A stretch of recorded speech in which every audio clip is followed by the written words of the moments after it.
He wasn't a drifter. He wasn't a stranger in the dark. He was a quiet man with exotic pets, a polite smile, and a normal house on a normal street. Yet behind one locked door, Robert BERDELLA built a private dungeon where victims vanished without screams, without headlines, and almost without memory. This is the true story of how a calm neighbor became the Kansas City butcher, how society failed to notice the missing, and how one escape shattered a world of absolute control hidden in plain sight.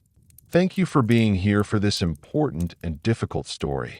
These moments aren't easy to hear, but listening helps us honor the voices that were lost and stay aware of the world we live in. If this series adds value, please consider liking and subscribing. It truly helps the channel grow. Now let's begin. Chapter 1. The Quiet House on Charlotte Street. On a modest residential block in Kansas City, Missouri, there once stood a small two-story house that looked no different from any other. Its siding was unremarkable. Its windows revealed nothing. Its front porch offered no hint of the horrors that would later be associated with the address. Cars passed by every day. Neighbors came and went. Children rode bicycles along the sidewalk. Life moved forward in ordinary, predictable rhythms. Nothing about the house suggested it concealed one of the darkest chapters in the city's history. The structure sat quietly, blending into the background of a neighborhood where people expected familiarity and safety. It was the kind of place most would never remember after passing by. And that was precisely what made it so effective as a hiding place. Inside this house lived a man who appeared, at least on the surface, to be polite, intelligent, and somewhat eccentric. He ran a small business selling exotic pets. He attended political events. He volunteered for community causes. He spoke softly and carefully. He cultivated an image of someone who cared about others. Yet beneath this carefully constructed exterior existed a private world built on control, suffering, and cruelty. This is the story of how that quiet house became a chamber of unimaginable pain. It is the story of how a man named Robert BERDELLA transformed from an awkward child into a calculating predator. And it is the story of victims whose lives were stolen in silence, while the world outside continued on. Unaware, T.O. understand how such darkness took root. We must begin not with the crimes themselves, but with the environment that allowed them to grow. Robert Andrew BERDELLA Jr. was born in 1949 in Ohio, into a working-class family that appeared stable from the outside. His father was a strict, emotionally distant man who believed discipline should be enforced through fear. His mother struggled with health problems and was often absent from Robert's emotional world. Their household was one where affection was scarce and approval was difficult to earn. From an early age, Robert showed signs of feeling isolated. He was small, shy, and physically fragile compared to other boys his age. He wore thick glasses. He suffered from poor eyesight. He had trouble fitting in at school and was frequently teased by classmates.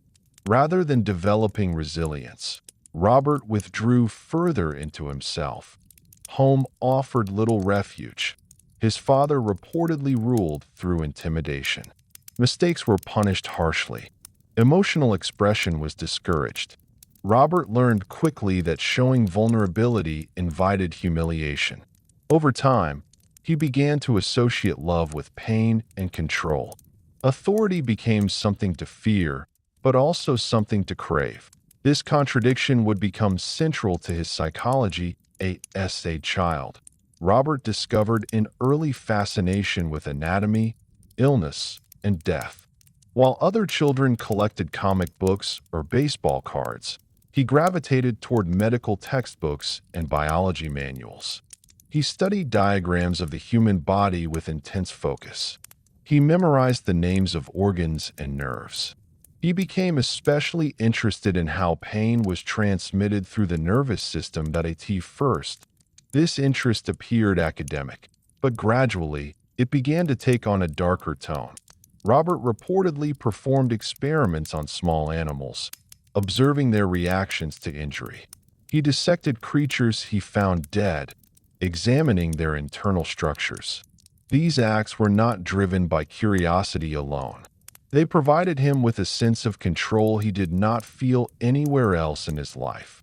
Control became a substitute for connection as Robert entered adolescence. His sense of alienation deepened. Puberty brought confusion about his sexual identity. He realized he was attracted to men, a realization that terrified him in a time and place where homosexuality was widely stigmatized. He felt unable to talk to anyone about his feelings. He internalized shame and self-loathing.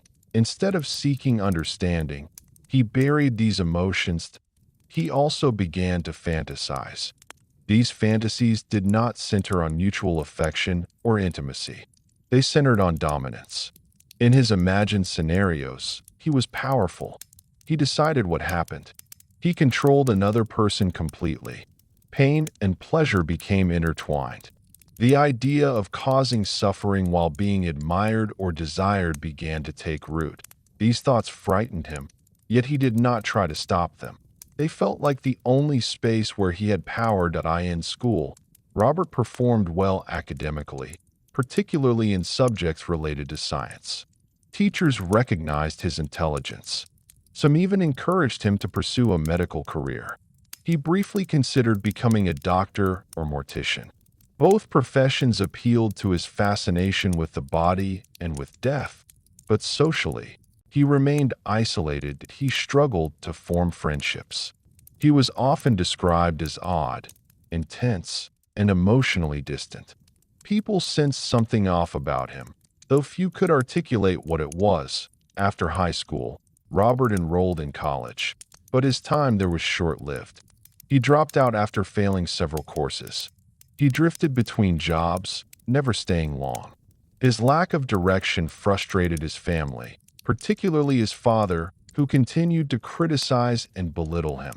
This pattern reinforced Robert's belief that he was fundamentally broken. Yet instead of motivating him to change, it pushed him further inward. During his early 20s, Robert moved to Kansas City, Missouri. The city offered anonymity.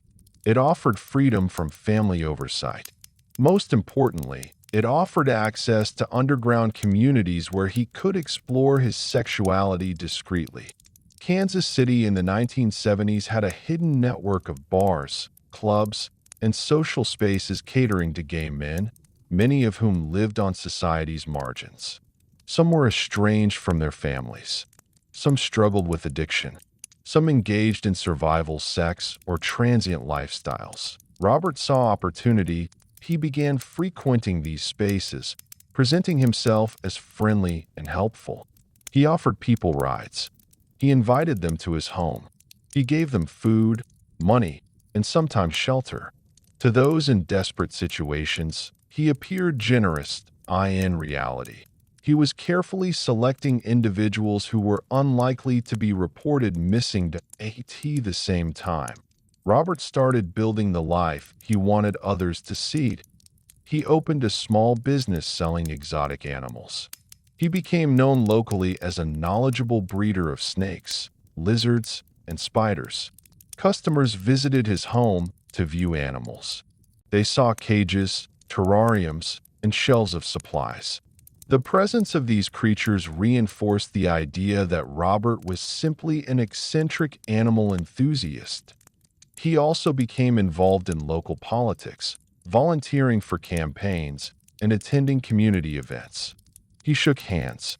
He smiled. He spoke intelligently about social issues. He cultivated relationships with people who would later describe him as polite and soft-spoken. Every public action was part of a mask. Behind closed doors, Robert was constructing a private world governed entirely by his fantasies. Inside his house, he created rooms that could be easily isolated. He reinforced doors. He installed locks. He collected medical equipment, syringes, chemicals, and restraints. He told himself these were for curiosity, for experimentation, for education. But he knew what they were really for. By the late 1970s, Robert's fantasies were no longer enough. He wanted reality. He wanted to feel another person's body respond to his control. He wanted to hear fear. He wanted to see helplessness. He wanted to become the authority figure he had once feared. The quiet house on Charlotte Street was about to become something else entirely. Not overnight. Not in a single dramatic moment. But slowly, deliberately, step by step. The transformation of fantasy into action rarely happens in a single moment. More often, it unfolds through a series of small justifications, quiet rehearsals, and internal negotiations that gradually lower the barrier between imagination and reality. For Robert BERDELLA, this process had been underway for years.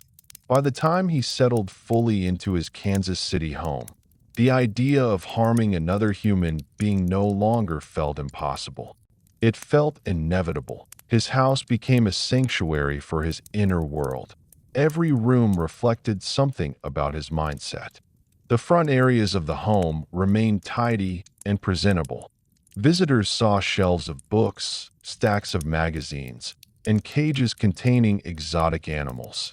The smell of reptile bedding and feed masked other odors that occasionally lingered. The space felt unusual, but not alarming. Further inside, however, the atmosphere changed. Doors were kept locked. Windows were covered. Certain rooms were used only by Robert. In these spaces, he stored medical supplies, restraints, and handwritten notes. He acquired anatomy books and surgical manuals. He learned how to administer injections.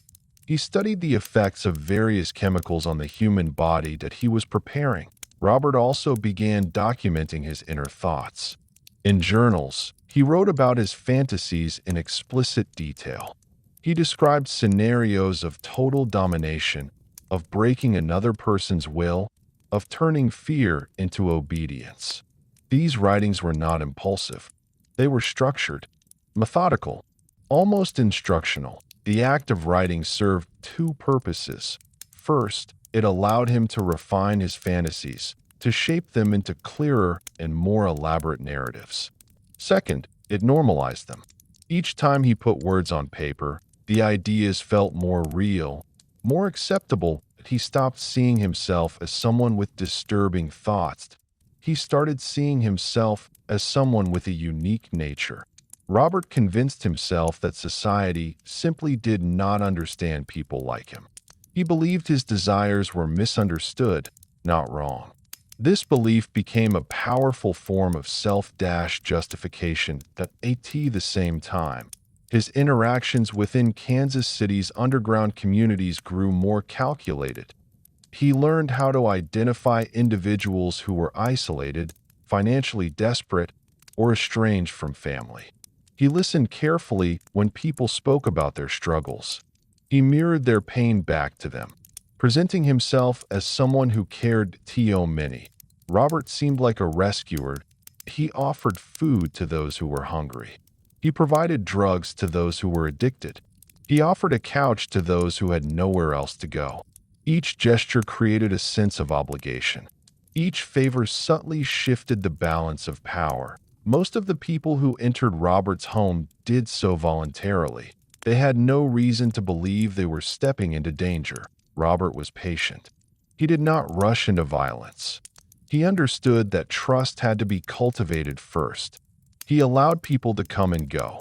He engaged in conversations. He shared stories about his animals, his business, and his political interests. He laughed at appropriate moments. He played the role of a slightly odd but harmless host. Inside, however, he was constantly observing that he noted who seemed timid, who avoided eye contact, who had few connections, who talked about not being close with family. These details mattered to him. They informed his choices. The first time Robert crossed the line from fantasy to physical control did not involve immediate killing. That involved testing. He experimented with restraints, sometimes during consensual encounters framed as part of alternative sexual practices. He paid close attention to how people reacted when bound, blindfolded, or deprived of movement. He studied their breathing, their muscle tension, their expressions. These experiences fed his sense of power, but they were not enough. He wanted absolute control, not negotiated scenarios. The idea of a person being unable to leave, unable to resist, unable to say no, became increasingly central to his desires. He began fantasizing about holding someone captive for days, even weeks, about slowly dismantling their sense of self. He also began experimenting with drugs. Using stolen or illegally obtained medications, Robert tested different substances on himself in small doses. He wanted to understand their effects. Sedatives, painkillers, stimulants. He took careful notes. This was not reckless behavior. It was preparation. Robert's journals became darker over time. Early entries contained fantasy descriptions. Later entries read more like plans. He outlined steps. He considered potential complications. He thought about how to prevent escape, how to avoid detection, how to clean up afterward. The more he wrote, the more confident he became. Confidence, however, did not mean courage. Robert still feared being caught. He still feared exposure. These fears did not stop him. They simply made him more careful. That he reinforced locks, that he soundproofed certain areas, that he ensured that neighbors rarely saw who came in or out of his house. He staggered visits to avoid patterns. From the outside, nothing changed. People still saw him walking his dogs. They saw him carrying bags of animal feed. They saw him chatting with acquaintances on the sidewalk. The quiet house remained quiet, but internally, Robert's world was shifting. That he no longer saw other people as fully human. In his mind, they were components in his private universe, objects that existed to fulfill specific roles, sources of sensation, emotion, and control. This psychological shift was crucial. Once a person stops recognizing others as individuals with their own inner lives, almost anything becomes possible. The first truly non-consensual act was clumsy. Robert invited a young man over under the pretense of offering food and drugs. They talked. They watched television. The atmosphere felt relaxed. At some point, Robert offered a drink that had been secretly laced with a sedative. The man became drowsy, confused, weak. Robert watched closely as the drug took effect. His heart pounded. His hands trembled. This was the moment he had imagined for years. When the man lost consciousness, Robert acted. He restrained him. He stood over the unconscious body, overwhelmed by a mixture of fear, excitement, and disbelief. He had done it. The reality did not match his fantasies exactly. It was messier, more chaotic, but it was real. The man eventually regained consciousness, disoriented and terrified. Robert threatened him. He used intimidation and manipulation to maintain control. After several hours, he allowed the man to leave, warning him not to tell anyone. The man never reported the incident. Whether due to shame, fear, or distrust of authorities, he disappeared back into anonymity. For Robert, this outcome reinforced a dangerous lesson that he could get away with it. This first success lowered his inhibitions dramatically. What had once seemed like an unthinkable boundary now felt like a doorway. He began refining his methods. That he adjusted dosages. That he improved restraints. He planned scenarios more carefully. Each time, his confidence grew. The quiet house on Charlotte Street had crossed an invisible threshold. That it was no longer just a place where dark thoughts existed. That it was becoming a place where those thoughts took physical form.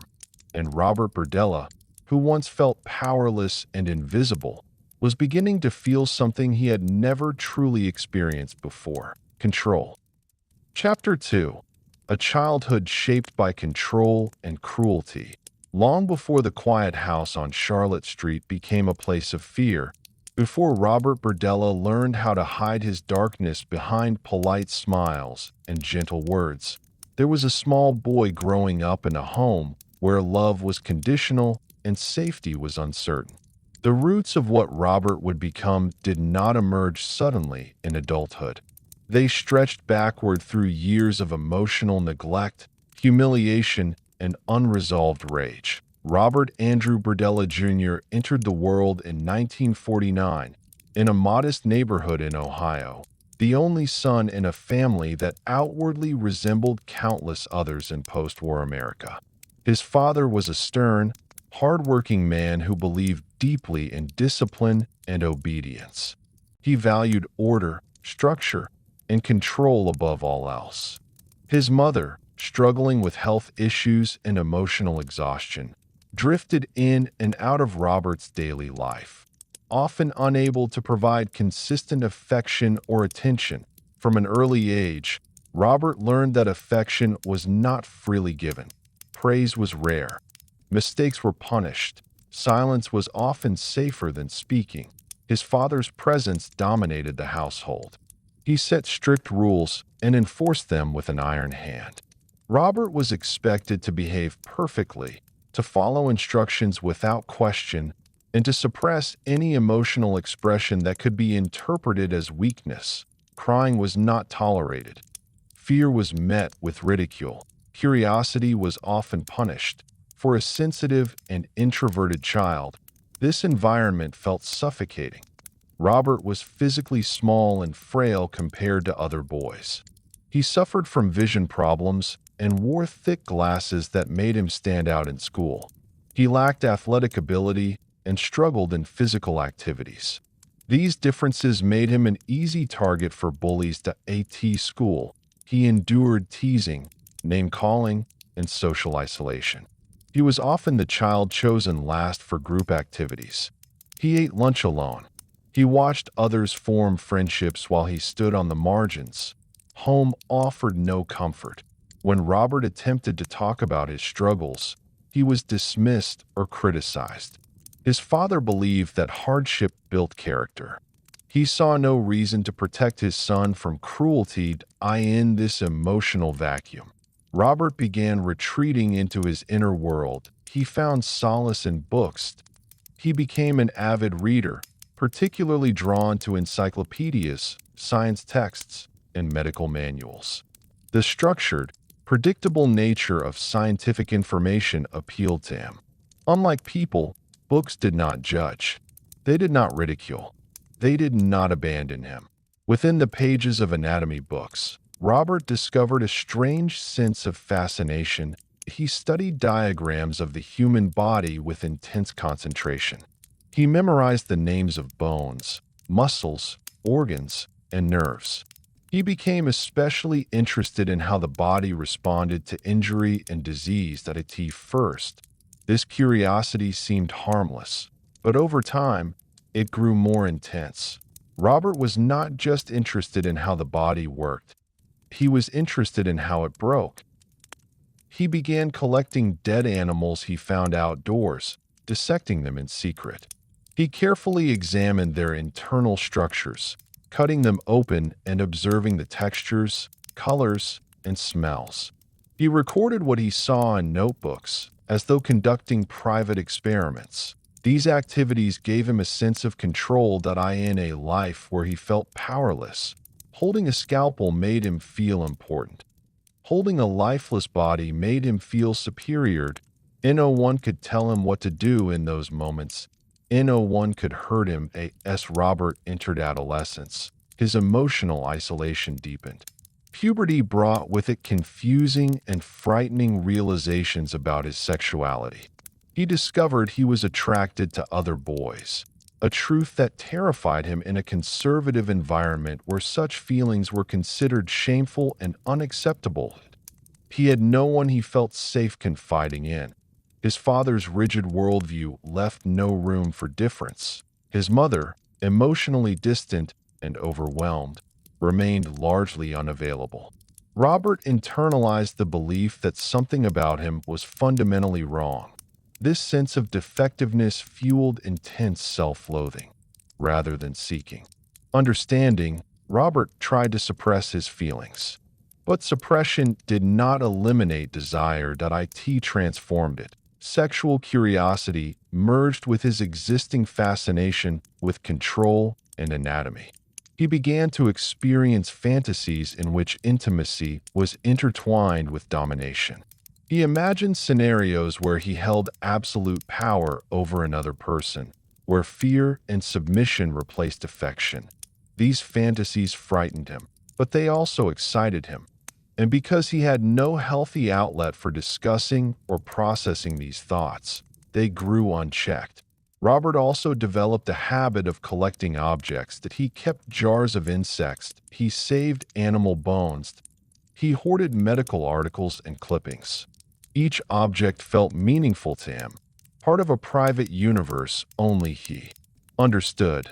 This pattern of collecting would later expand into something far more disturbing. In school, Robert was academically capable, particularly in science-related subjects. Teachers noticed his intelligence and encouraged him. He performed well on tests. He asked detailed questions. He showed genuine curiosity about biology and chemistry. These small successes gave him fleeting moments of validation. But socially, nothing changed. He remained isolated. He had few, if any, close friends. He was often described as odd, intense, and emotionally flat. Other students sensed his discomfort and kept their distance. Robert graduated high school without ceremony or celebration. There were no farewell parties, no cherished memories, no sense of accomplishment. He left behind a childhood defined by loneliness and emotional deprivation. Yet despite everything, Robert still harbored vague hopes of becoming someone respectable. He briefly enrolled in college, pursuing courses related to art and science. But his lack of discipline, combined with unresolved psychological issues, led to poor performance. He failed multiple classes and eventually dropped out. This failure reinforced his internal narrative. He was defective, he was incapable, he was destined to be an outsider. Returning home after college was unbearable.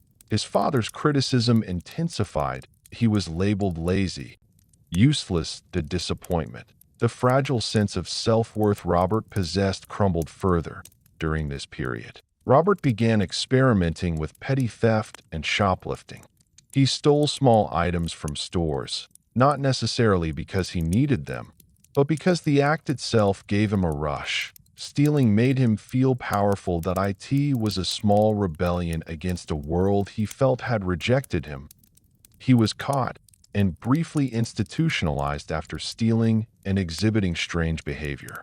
During this time, mental health professionals noted signs of emotional disturbance, but no long-term treatment plan was established. Once released, Robert drifted. He took odd jobs. He moved between apartments. He existed on the fringes of stability. Yet inside him, something continued to harden. Anger, resentment, a growing belief that the world owed him something, and that he had the right to take it. The quiet house on Charlotte Street would not exist for several more years, but the psychological architecture that would one day fill its rooms was already being built, brick by brick, inside a boy who had learned early on that control felt safer than connection, and silence felt safer than vulnerability. As Robert BERDELLA moved deeper into early adulthood, the emotional patterns formed in childhood did not fade. They calcified. The shame he carried, the anger he buried, and the fantasies he nurtured began shaping the choices he made and the identity he slowly constructed. The boy who once felt invisible now longed to be powerful. Not admired, not loved. Powerful. Power, in Robert's mind, meant never being hurt again. After leaving his family home for good, Robert drifted through a series of unstable living situations. He rented small rooms. He stayed briefly with acquaintances. He worked low-paying jobs that required little social interaction. Dishwashing, stocking shelves, Clerical tasks. He avoided positions that demanded teamwork or customer service, preferring environments where he could remain unnoticed. Yet even as he lived quietly, his inner world grew louder that he spent hours alone reading medical literature, anatomy texts, and crime stories. He became fascinated by accounts of historical torture methods, not from an academic perspective, but from a psychological one. He wanted to understand how fear could be engineered, how pain could be prolonged, how hope could be slowly dismantled. These interests did not exist in isolation. They intertwined with his sexual development. Robert began visiting adult bookstores and theaters that catered to underground sexual communities. In these spaces, he found a strange sense of belonging.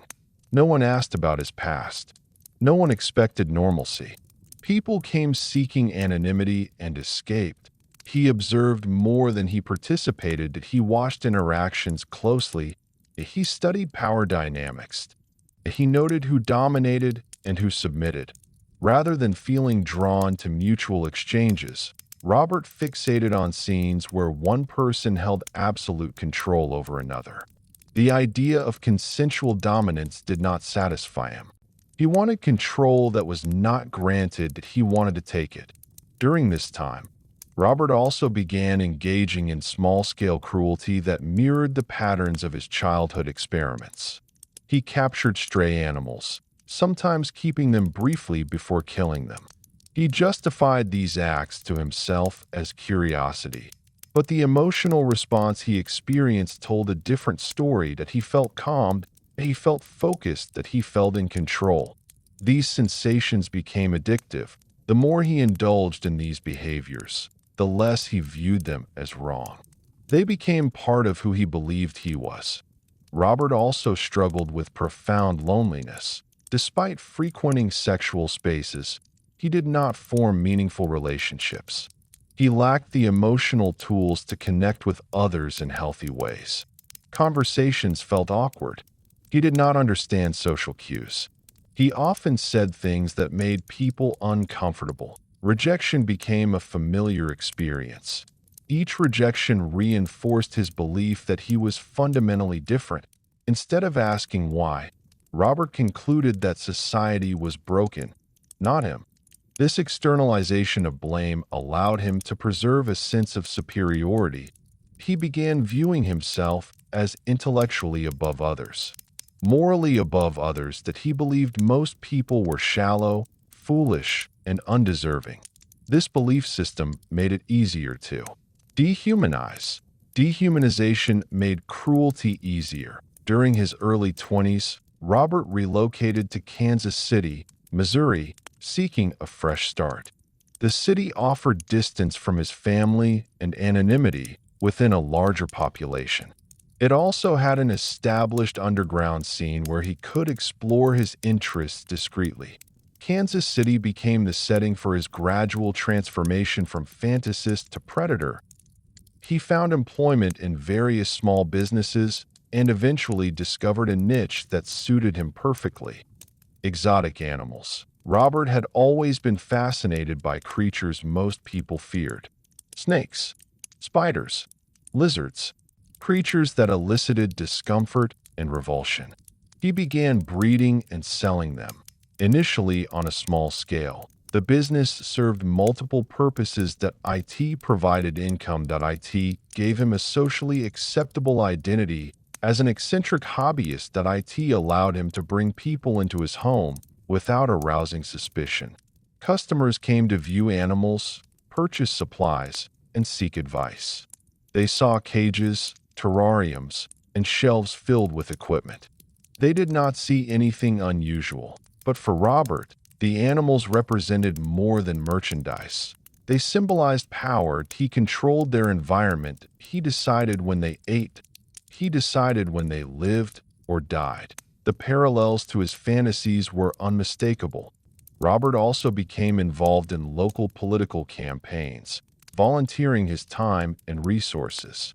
He attended meetings, handed out flyers, and donated small amounts of money. This involvement further solidified his image as a responsible, engaged citizen. People who met him through these activities described him as quiet, polite, and intelligent, and no one suspected anything. Robert carefully curated this dual existence. Publicly, harmless; privately, monstrous. The contrast between these two worlds fed his sense of superiority. He believed he was smarter than everyone else, that he believed he could hide anything at home. His collections expanded. Medical books, syringes, surgical tools, chemicals, ropes, handcuffs. That he obtained these items gradually, through legal purchases, theft, and questionable sources. Nothing about his acquisitions raised immediate alarms to anyone else. He was simply a man with odd interests that Robert. Each item brought him closer to realizing his fantasies. He began writing extensively in journals. These were not emotional diaries. They were blueprints. He described scenarios in meticulous detail. How a person would be restrained, where they would be placed, what would be done to them, how long it would last. He even wrote about mistakes he imagined making and how he would correct them. Writing transformed fantasy into rehearsal. Rehearsal transformed fantasy into expectation. By the late 1970s, Robert no longer questioned whether he would act. He questioned when he had built a worldview in which other people existed for his use. He had spent decades convincing himself that his desires were justified. He had created an identity rooted in control, secrecy, and entitlement. The child who once felt powerless had grown into an adult who believed power was his birthright. What remained was opportunity. Kansas City would provide it. The quiet house would become the stage, and Robert BERDELLA would begin writing the final, irreversible chapter of his transformation. Chapter 3: The Making of a Predator. By the time Robert BERDELLA entered his 30s, the internal transformation that had been building since childhood was largely complete. The boy who once hid from bullies, who trembled under his father's authority, who retreated into books and fantasies, had evolved into a man who no longer saw himself as weak. He did not see himself as broken. He saw himself as different. And in his mind, different meant superior. This shift did not happen suddenly. It emerged slowly, through repetition, through years of fantasizing, through countless private rehearsals written in journals, through small acts of cruelty that went unpunished. Each experience reinforced the same message: he could do what he wanted. No one would stop him. Robert's daily life in Kansas City appeared unremarkable. He woke early, he fed his animals, that he cleaned cages, he prepared orders for customers that he attended. Political meetings or social gatherings when scheduled, he paid his bills, that he smiled at neighbors, that he cultivated a reputation as a quiet, reliable man. This routine created a sense of normalcy that helped him remain undetected. But beneath this orderly exterior, Robert's mind was constantly active. That he replayed fantasies, that he refined scenarios, that he imagined conversations with imaginary captives. He pictured their fear, their pleading, their eventual submission. These thoughts were no longer fleeting. They were persistent, intrusive, comforting. Robert also began experimenting with his own body in ways that mirrored his fantasies. He tested how much pain he could tolerate. He practiced restraining himself. He tried different knots. He experimented with sensory deprivation by blindfolding himself and plugging his ears. These exercises were not about self-harm. They were about preparation. That he wanted to understand what his victims would feel, not out of empathy, but out of curiosity. That he wanted to know how long a person could endure discomfort before panic set in, how fear changed breathing patterns, how helplessness altered posture and tone of voice. This level of premeditation separated Robert from impulsive offenders. That he was not driven by sudden rage, that he was driven by methodical obsession at the same time. He began paying closer attention to the people around him, but he noticed who seemed disconnected from family, who talked about being homeless, who struggled with addiction, who drifted in and out of social spaces without strong ties. These individuals represented low-risk targets in his mind, not because they mattered less, but because society paid less attention to them. Robert did not invent this reality. He exploited it. Underground bars and clubs. He presented himself as friendly and generous. He bought drinks. He offered rides. He listened patiently as people talked about their problems. He nodded. He sympathized. He positioned himself as someone safe. Trust was his most important tool that he never rushed. If someone declined an invitation to his home, he accepted it calmly. If someone seemed uncomfortable, he backed off. This patience allowed him to avoid drawing suspicion. It also gave him time to assess. He watched how people responded to boundaries. He noted who asserted themselves and who did not. He remembered who returned to talk to him again. Each interaction became part of an internal file. Robert also used his exotic animal business as a filter. People who visited his home already demonstrated a willingness to enter a private space. They had already crossed a psychological threshold. Some came for animals. Some came out of curiosity. Some came because they were lonely. Robert greeted them warmly. That he offered refreshments. That he showed them his collections. He talked about breeding techniques and care instructions. Everything appeared ordinary, but internally, Robert was always aware of the power dynamic that it was.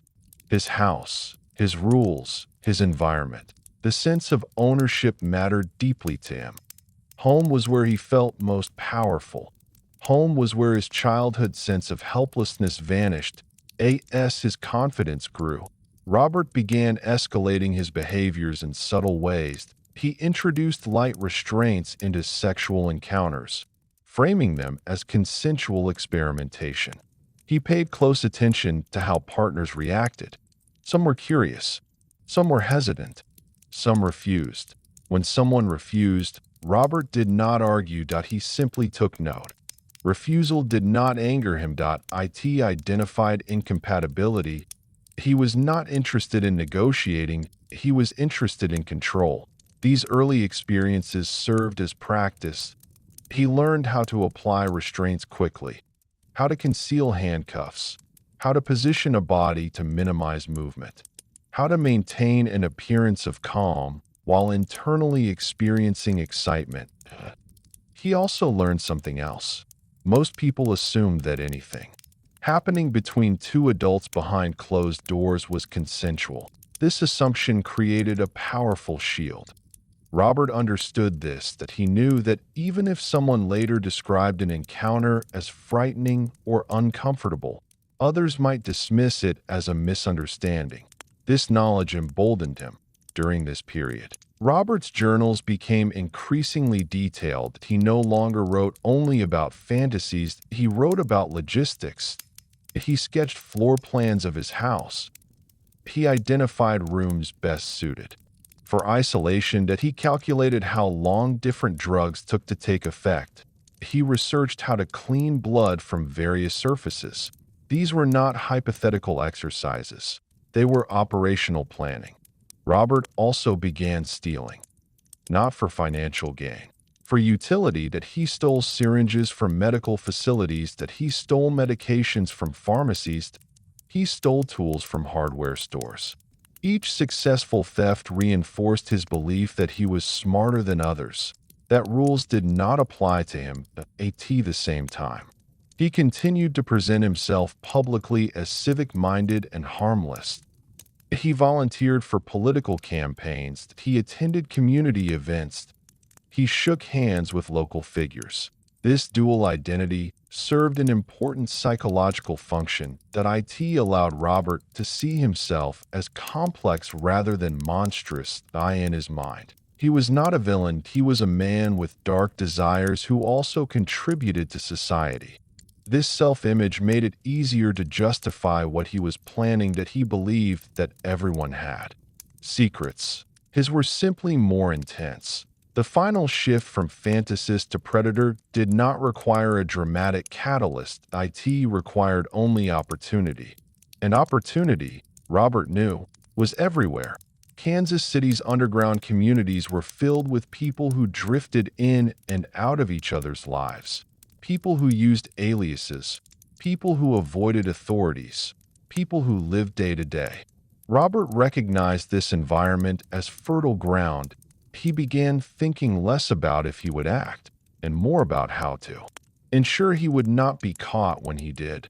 This focus on evasion marked a critical turning point that a person who worries about morality asks, "Is this wrong?" A person who worries about logistics has already decided. Robert BERDELLA had already decided. The making of a predator was complete. All that remained was the first true victim. When Robert BERDELLA finally reached the point where fantasy was no longer enough, he did not experience hesitation in the way most people imagine. There was no dramatic inner struggle, no sudden moral reckoning. Instead, there was a quiet sense of readiness. Years of internal rehearsal had stripped the act of its emotional weight. What remained was intention. Robert began by choosing someone he believed would not be missed. He focused on young men who drifted through Kansas City's underground scene, often homeless or estranged from family, sometimes struggling with addiction. These individuals existed on the edges of society, where disappearances rarely triggered immediate alarm. To Robert, this made them ideal. That he did not see them as sons, brothers, or friends. That he saw them as opportunities. The first time he fully implemented his plan, he approached the situation with extreme caution. He invited a young man to his home under the pretense of offering food, drugs, and a place to rest. The invitation seemed harmless, generous, even. Inside the house, Robert behaved normally. They talked. They listened to music. They watched television. Nothing felt forced. At some point, Robert offered a drink. The drink had been laced with a sedative. He had calculated the dosage carefully, based on his prior experiments. Enough to induce drowsiness and disorientation. Not enough to immediately render the person unconscious. He wanted to observe. He wanted to experience the moment when control began. As the drug took effect, the young man became sluggish. His speech slowed. His eyelids drooped.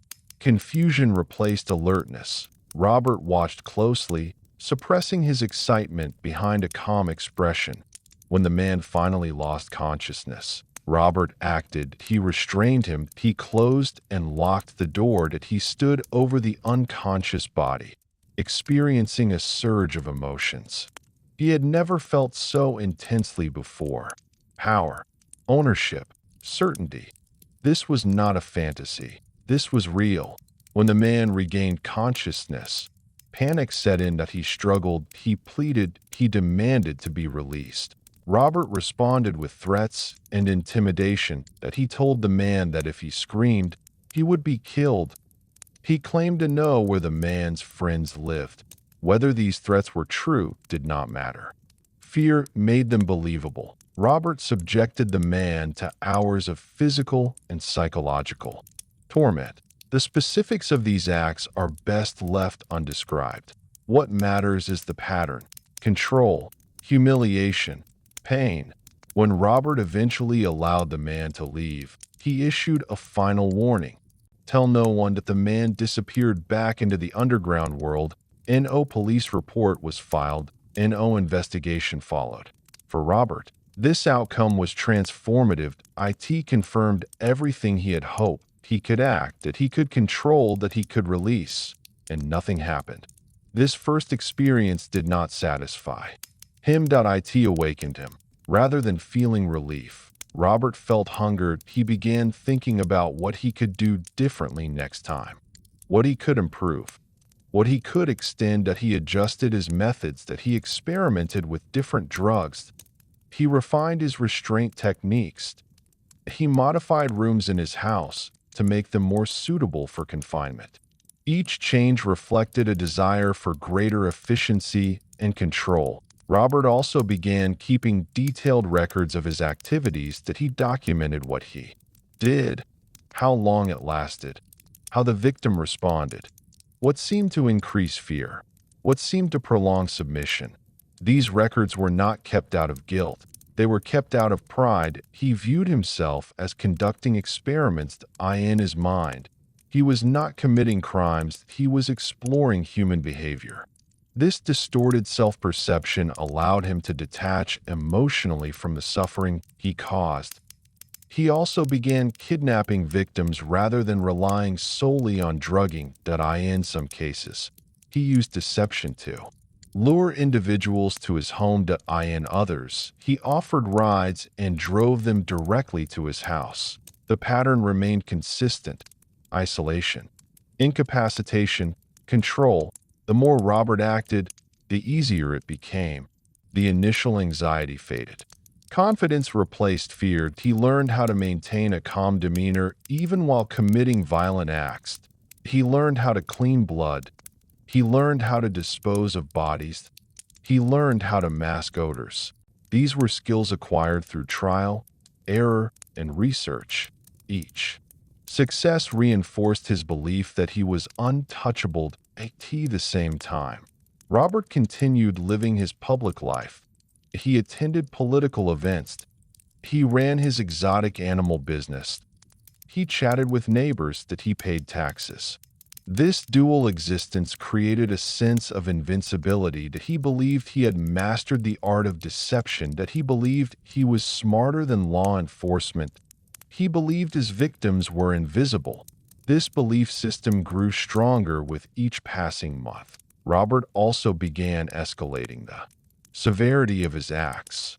What once involved hours began to involve days. He held victims captive for longer periods. He subjected them to increasingly severe treatment. He experimented with different forms of sensory deprivation. He deprived them of sleep. He deprived them of food. He deprived them of hope. The goal was no longer simply control. It was total domination. That he wanted to reduce another human being to something entirely dependent on him. In these moments, Robert felt complete, the powerless child. He once was ceased to exist. In his place stood someone who decided who lived and who died. Yet even as his crimes escalated, Robert remained cautious. He did not brag. He did not confide. He did not draw attention. He trusted no one. Secrecy was essential. Secrecy was safety. But secrecy also created pressure. The only place Robert could fully express his true self was in his journals and within the walls of his house. These spaces became sacred to him. They were the only places where he felt fully alive. By the early 1980s, Robert BERDELLA had crossed a point of no return. He was no longer experimenting. He was no longer testing boundaries. He was actively hunting. The making of a predator was complete. Kansas City had no idea what was growing in its midst, and the quiet house on Charlotte Street had become a place where nightmares were made real. Chapter 4: Kansas City's Underground World. To understand how Robert BERDELLA was able to operate for years without detection, it is necessary to understand the environment that surrounded him. Not just his house, not just his routines, but the hidden social ecosystem that existed beneath the surface of Kansas City during the late 1970s and early 1980s. This was a city divided into two realities. Point one reality was visible, documented, and familiar. Tree-lined streets, modest homes, office buildings, restaurants, schools, churches, people who followed routines and were accounted for within families, workplaces, and communities.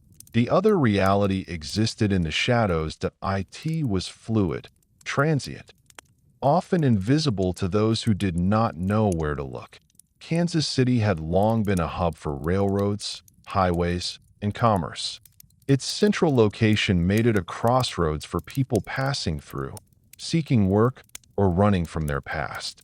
This constant movement created pockets of anonymity that allowed entire subcultures to exist largely unnoticed. Among these subcultures were underground gay communities, particularly during a time when homosexuality was still widely stigmatized.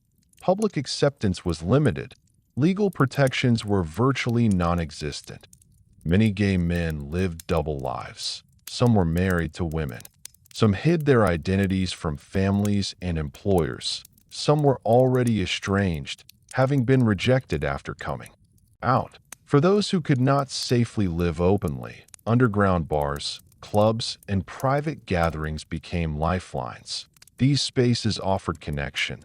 They also carried risk. Because many patrons feared exposure, they avoided police. They avoided official records. They avoided drawing attention. This reluctance to involve authorities created an environment where crimes could occur without being reported. Robert BERDELLA understood this reality intimately. He did not stumble into it. He studied it. He observed how people interacted, that he noted who trusted easily, who kept secrets, who had nowhere else to go. That he recognized that vulnerability took many forms: homelessness, addiction, mental illness, estrangement from family, youth. Each form of vulnerability represented a gap in society's safety net. Robert positioned himself inside those gaps. He became a familiar face in certain bars and clubs. Not loud, not flashy, just present. That he listened more than he spoke, that he asked questions, that he remembered details about people's lives. This made others feel seen. Feeling seen creates trust. Trust opens doors. Robert rarely approached people aggressively, that he preferred to let conversations develop organically, that if someone seemed guarded, he did not push. If someone appeared lonely or intoxicated, he offered companionship. He was careful to avoid behavior that might be perceived as threatening. Predators who last are rarely obvious. They are patient. He also made himself useful. He offered rides home, that he offered food, that he offered drugs, he offered a place to sleep. Each offer appeared generous. Each offer carried a hidden price. For people living on the margins, refusing such offers was not always easy. Hunger is persuasive. Fatigue is persuasive. Desperation is persuasive. Robert understood this. He did not see himself as forcing anyone. He told himself they were choosing to come with him. This distinction mattered to him, that it allowed him to preserve the illusion that he was not responsible. Once someone entered his car or his house, the dynamic changed. They were on his territory. They were isolated. They were separated from witnesses. Robert also exploited the fragmented nature of these communities. People came and went. Nicknames were common. False names were common. Some individuals avoided giving real information about themselves. This meant that even when someone disappeared, others might not know their legal name, their family, or their last known address. Disappearance did not always look like disappearance.it. Looked like drifting.it, looked like moving on. Robert counted on this. He also understood that law enforcement at the time did not prioritize missing persons cases involving marginalized individuals. Resources were limited. Bias existed. Cases involving homeless people, addicts, or gay men often received less attention. This reality was not lost on predators. It created a sense of impunity. Robert did not invent systemic neglect. He exploited it the same time. Kansas City's underground economy provided access to drugs, stolen goods, and unregulated medical supplies. Robert built relationships with people who could obtain these items. He paid in cash. He traded animals. He offered favors. Nothing about these transactions was documented. No paper trail existed. This allowed Robert to acquire sedatives, painkillers, and other substances without raising suspicion. It also allowed him to acquire tools, handcuffs, surgical instruments, restraints, These items were scattered among his legitimate possessions, making them appear unremarkable. Robert's home became a meeting point. Some people visited to buy animals, some came to party, some came to crash for the night. The variety of reasons made traffic in and out of his house appear normal. Neighbors noticed nothing unusual. People assumed he was simply social. No one suspected that some visitors never left. The underground world also shaped Robert's sense of superiority. He compared himself to those around him and saw chaos, addiction, instability, desperation. That he saw himself as organized, intelligent, disciplined. This contrast reinforced his belief that he was above others, that he had the right to use them. This worldview insulated him from guilt. He did not see his victims as equals, that he saw them as lesser objects within a flawed system. That he told himself they would have suffered anyway. That he told himself he was merely accelerating the inevitable. These rationalizations became part of his internal narrative. The underground world also provided Robert with camouflage. Because strange behavior was not uncommon in these spaces, red flags blended into the background. People saw oddness. They saw eccentricity. They saw darkness. But they also saw it everywhere, and no single person stood out enough to raise alarm. This environment did not cause Robert's crimes, but it allowed them. That it gave him access, that it gave him cover, it gave him victims. Kansas City's underground world became the hunting ground for a man who had spent his entire life preparing to exploit it. And as long as this world remained unseen by the larger society, Robert BERDELLA remained unseen as well. While Robert BERDELLA navigated Kansas City's underground world with calculated ease, he was never merely a participant. He was an observer, a strategist, and ultimately a manipulator.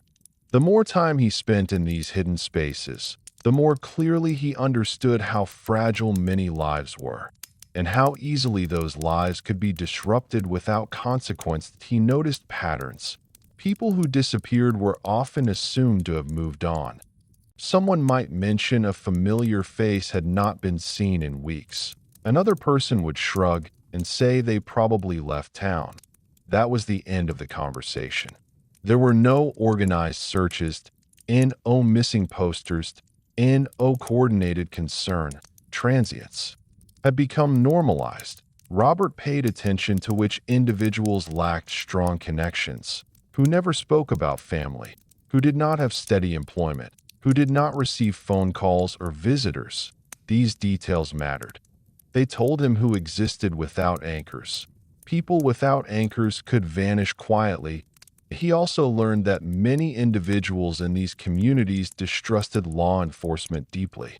Some had prior arrests. Some had outstanding warrants. Some had been treated poorly by authorities. In the past, this distrust meant that even when someone experienced violence, they were reluctant to report it.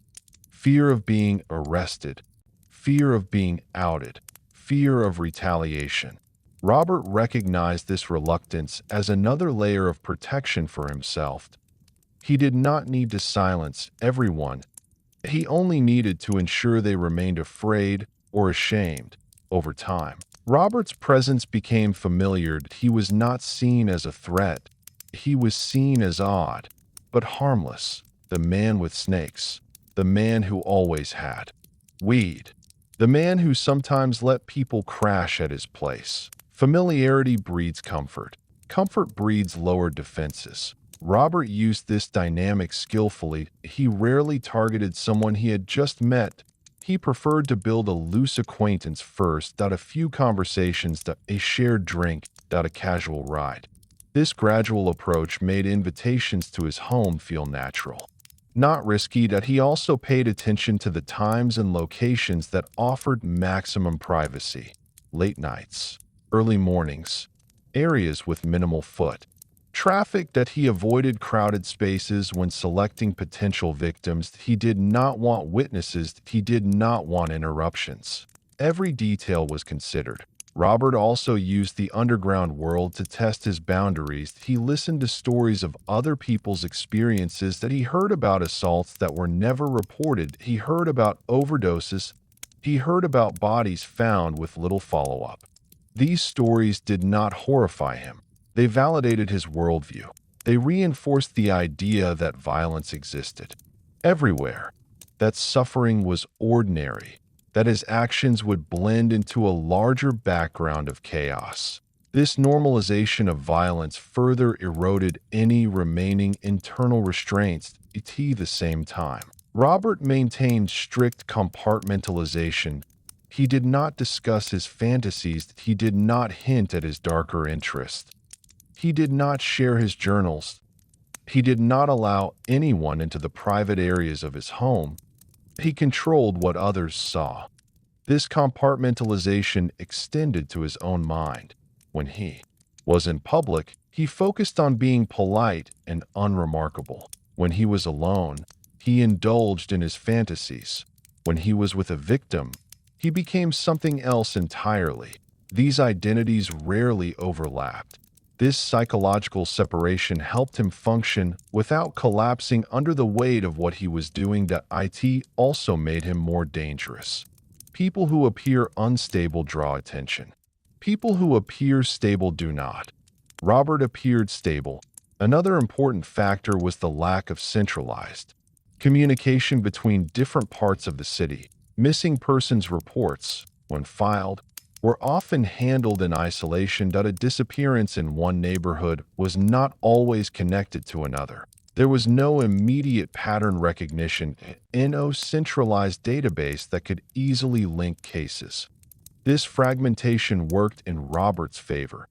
Even if someone did report a missing person, there was little to connect that disappearance to Robert's address, especially if the victim had last been seen in a bar, on the street, or with acquaintances whose real names were unknown. Robert also benefited from the fact that many of his victims were engaged in activities that society stigmatized: drug use, sex work, illegal employment. These stigmas influenced how seriously their disappearances were treated. People assumed they had chosen dangerous lifestyles. This assumption subtly shifted blame onto the victims. Robert did not create this mindset, that he exploited it. He told himself that he was simply part of an ugly world, that he was not uniquely evil, that everyone hurt someone in some way. This self-deception allowed him to continue to as time passed. Robert's confidence grew. He began taking greater risks. He invited people over more frequently. He held victims captive for longer periods. He sometimes kept multiple people in his home within relatively short time frames. Each successful act reinforced his belief that he was untouchable. He began to see Kansas City itself as complicit. A city that did not see. A city that did not care. A city that allowed people to disappear without consequence. This belief fed his sense of entitlement. He believed he was simply doing what the city permitted. But beneath this arrogance, a quiet tension existed. No predator is completely free of fear. Robert remained hyper-aware of potential threats. Unexpected knocks at the door unsettled him. Strangers asking too many questions made him anxious. He listened carefully for police sirens. He monitored news reports. He adjusted his behavior in response to anything that felt risky. This constant vigilance was exhausting, but it also kept him sharp. He refined his methods. He improved his cleanup procedures. He became more selective. The underground world remained his hunting ground, but he did not fully trust it. He trusted only himself. This isolation deepened his detachment from humanity. The more time he spent living a double life, the less he felt connected to ordinary moral frameworks. Right and wrong became irrelevant. Only desire and control mattered. By the time Robert BERDELLA had been active for several years, he was deeply embedded in Kansas City's hidden networks. He knew where to go, who to approach, how to blend in. He had become a ghost within a world of ghosts. And as long as that world remained largely invisible to the broader society, Robert's crimes remained invisible as well.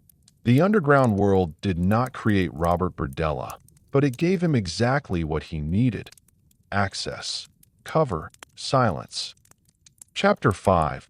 The First Experiments. By the early 1980s, the boundary between planning and practice had dissolved completely. What Robert BERDELLA had once imagined in isolation now demanded real-world testing. Not in a rush, not recklessly, but with the same cold patience that had defined every stage of his evolution. For him, these were not crimes yet. They were experiments, controlled environments in which he could observe, adjust, and refine. Robert BERDELLA believed that precision separated amateurs from masters. He had no interest in chaos. He wanted repeatable outcomes, predictable responses. His early acts were designed to answer questions he had been asking himself for years. How long does it take for fear to replace resistance? How does pain alter compliance? What breaks a person faster, physical suffering or psychological uncertainty? The first experiments were cautious that he selected victims who were already accustomed to instability. Men who had slept in unfamiliar places. Men who had been hungry, cold, or intoxicated before. In his mind, these individuals would adapt more quickly to confinement, allowing him to test limits without immediate collapse. He told himself this was practical. He told himself he was minimizing harm. This rationalization mattered to him. He invited them into his home under familiar pretenses: food, shelter, companionship. The setting was deliberate. Soft lighting, music at low volume, a calm, conversational tone. He wanted his victims relaxed before introducing fear. He understood contrast. The greater the sense of safety at the beginning, the more destabilizing the loss of it would be. When he administered drugs, he did so with clinical focus. He had spent months researching sedatives, tranquilizers, and painkillers. He understood onset times and side effects. He adjusted dosages based on body size, tolerance, and previous exposure. He watched closely as consciousness dulled and coordination failed. These moments fascinated him, but he noted the exact point at which confusion set in. The moment when a person realized something was wrong but could not articulate it. That fragile space between awareness and helplessness was, to Robert, the most revealing. Once a victim was incapacitated, he moved quickly. Restraints were applied with practiced efficiency. He avoided knots that could slip. He positioned limbs to reduce leverage. He secured the body in ways that minimized noise. Every movement was purposeful. There was no hesitation. The first time he locked a restrained person inside one of his rooms, he paused. Not from guilt, from anticipation. He stood outside the door, listening. He cataloged the sounds: breathing, shifting weight, muffled speech. He noted how long it took before panic escalated. He resisted the urge to intervene immediately. He wanted to see what happened when a person was left alone with uncertainty. Time became a tool. Minutes stretched, then hours. He learned that unpredictability was more effective than constant aggression. Long stretches of silence were often more destabilizing than physical pain. A victim left alone began to imagine outcomes worse than reality. Fear filled the gaps. When Robert re-entered the room, he did so calmly. Soft voice, neutral expression. He spoke as though nothing unusual was happening. This contrast deepened confusion. Victims struggled to reconcile the ordinary tone with the extraordinary situation. This dissonance weakened resistance. Robert took mental notes. He observed how posture changed under stress, how eye contact diminished, how speech patterns broke down. These details mattered to him. They informed future decisions. The acts themselves escalated gradually. He tested thresholds. How much pain could be inflicted before a person dissociated? How long could sleep deprivation be sustained? What happened when food was withheld? He monitored reactions closely, adjusting his approach in real time. He was not impulsive.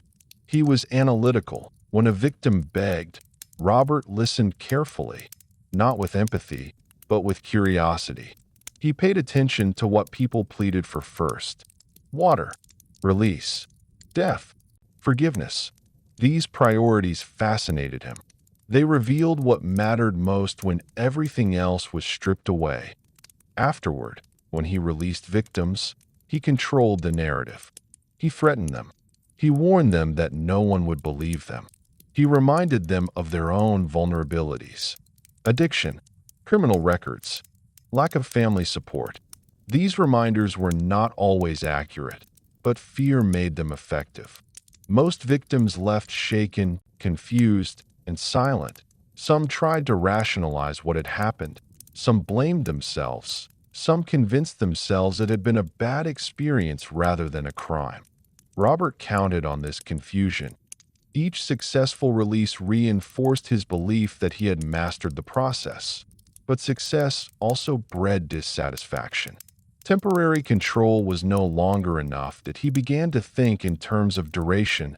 Hours were insufficient. He wanted days, that he wanted to watch the full arc of psychological collapse and adaptation. He wanted to see how a person changed when escape felt impossible. When time itself became an enemy. To prepare for this escalation, Robert modified his home further. He improved sound insulation. He reinforced doors. He ensured that certain rooms could be isolated completely from the rest of the house. He stocked supplies, food, water, medications, in quantities that suggested long-term use. These preparations were not rushed. They were methodical at the same time. He refined his public routines to avoid suspicion. He varied the timing of visitors. He staggered purchases. He maintained his social obligations. He smiled. He chatted. He remained unremarkable. The first experiments had taught him something crucial: that he could hurt people, that he could control people, and the world would not intervene. This realization altered his internal landscape permanently. Fear receded. Confidence took its place. He no longer questioned whether he would be caught. He focused on how to improve. The experiments were no longer about testing feasibility. They were about optimization. And with each refinement, Robert BERDELLA moved further away from the world of ordinary human limits and deeper into a private reality where suffering was data and control was purpose. The longer Robert BERDELLA continued his experiments, the more detached he became from the idea that he was dealing with living, feeling human beings. What began as curiosity hardened into routine. Each encounter followed an internal script that grew more precise with repetition. The house no longer felt like a residence to him. It felt like a laboratory. Robert started recording details more systematically. He kept notebooks hidden in locked drawers and sealed containers. In these pages, he documented dates, approximate times, physical descriptions, and behavioral responses. He wrote about how different drugs interacted when combined. He noted which restraints caused numbness and which caused sharp pain. He recorded how long it took before a victim's voice became hoarse from screaming or pleading. These records were not emotional reflections. They were technical logs. Reading them made Robert feel organized, professional, in control. He began to see himself as someone conducting important work. This self-image insulated him from any lingering sense of wrongdoing. In his mind, he was not destroying lives. He was studying extremes of human behavior. This distorted belief system allowed him to escalate without internal resistance. He started holding victims for longer periods. An afternoon became a full day. A full day became several days. With each extension, he learned something new. He observed how hunger changed personality.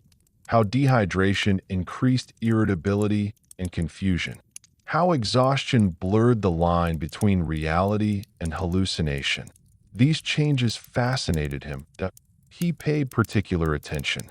To the moment when resistance faded, it rarely happened all at once. Instead, it came in stages. First came anger, then bargaining, then despair, finally resignation. Robert learned to recognize these stages and adapt his behavior accordingly.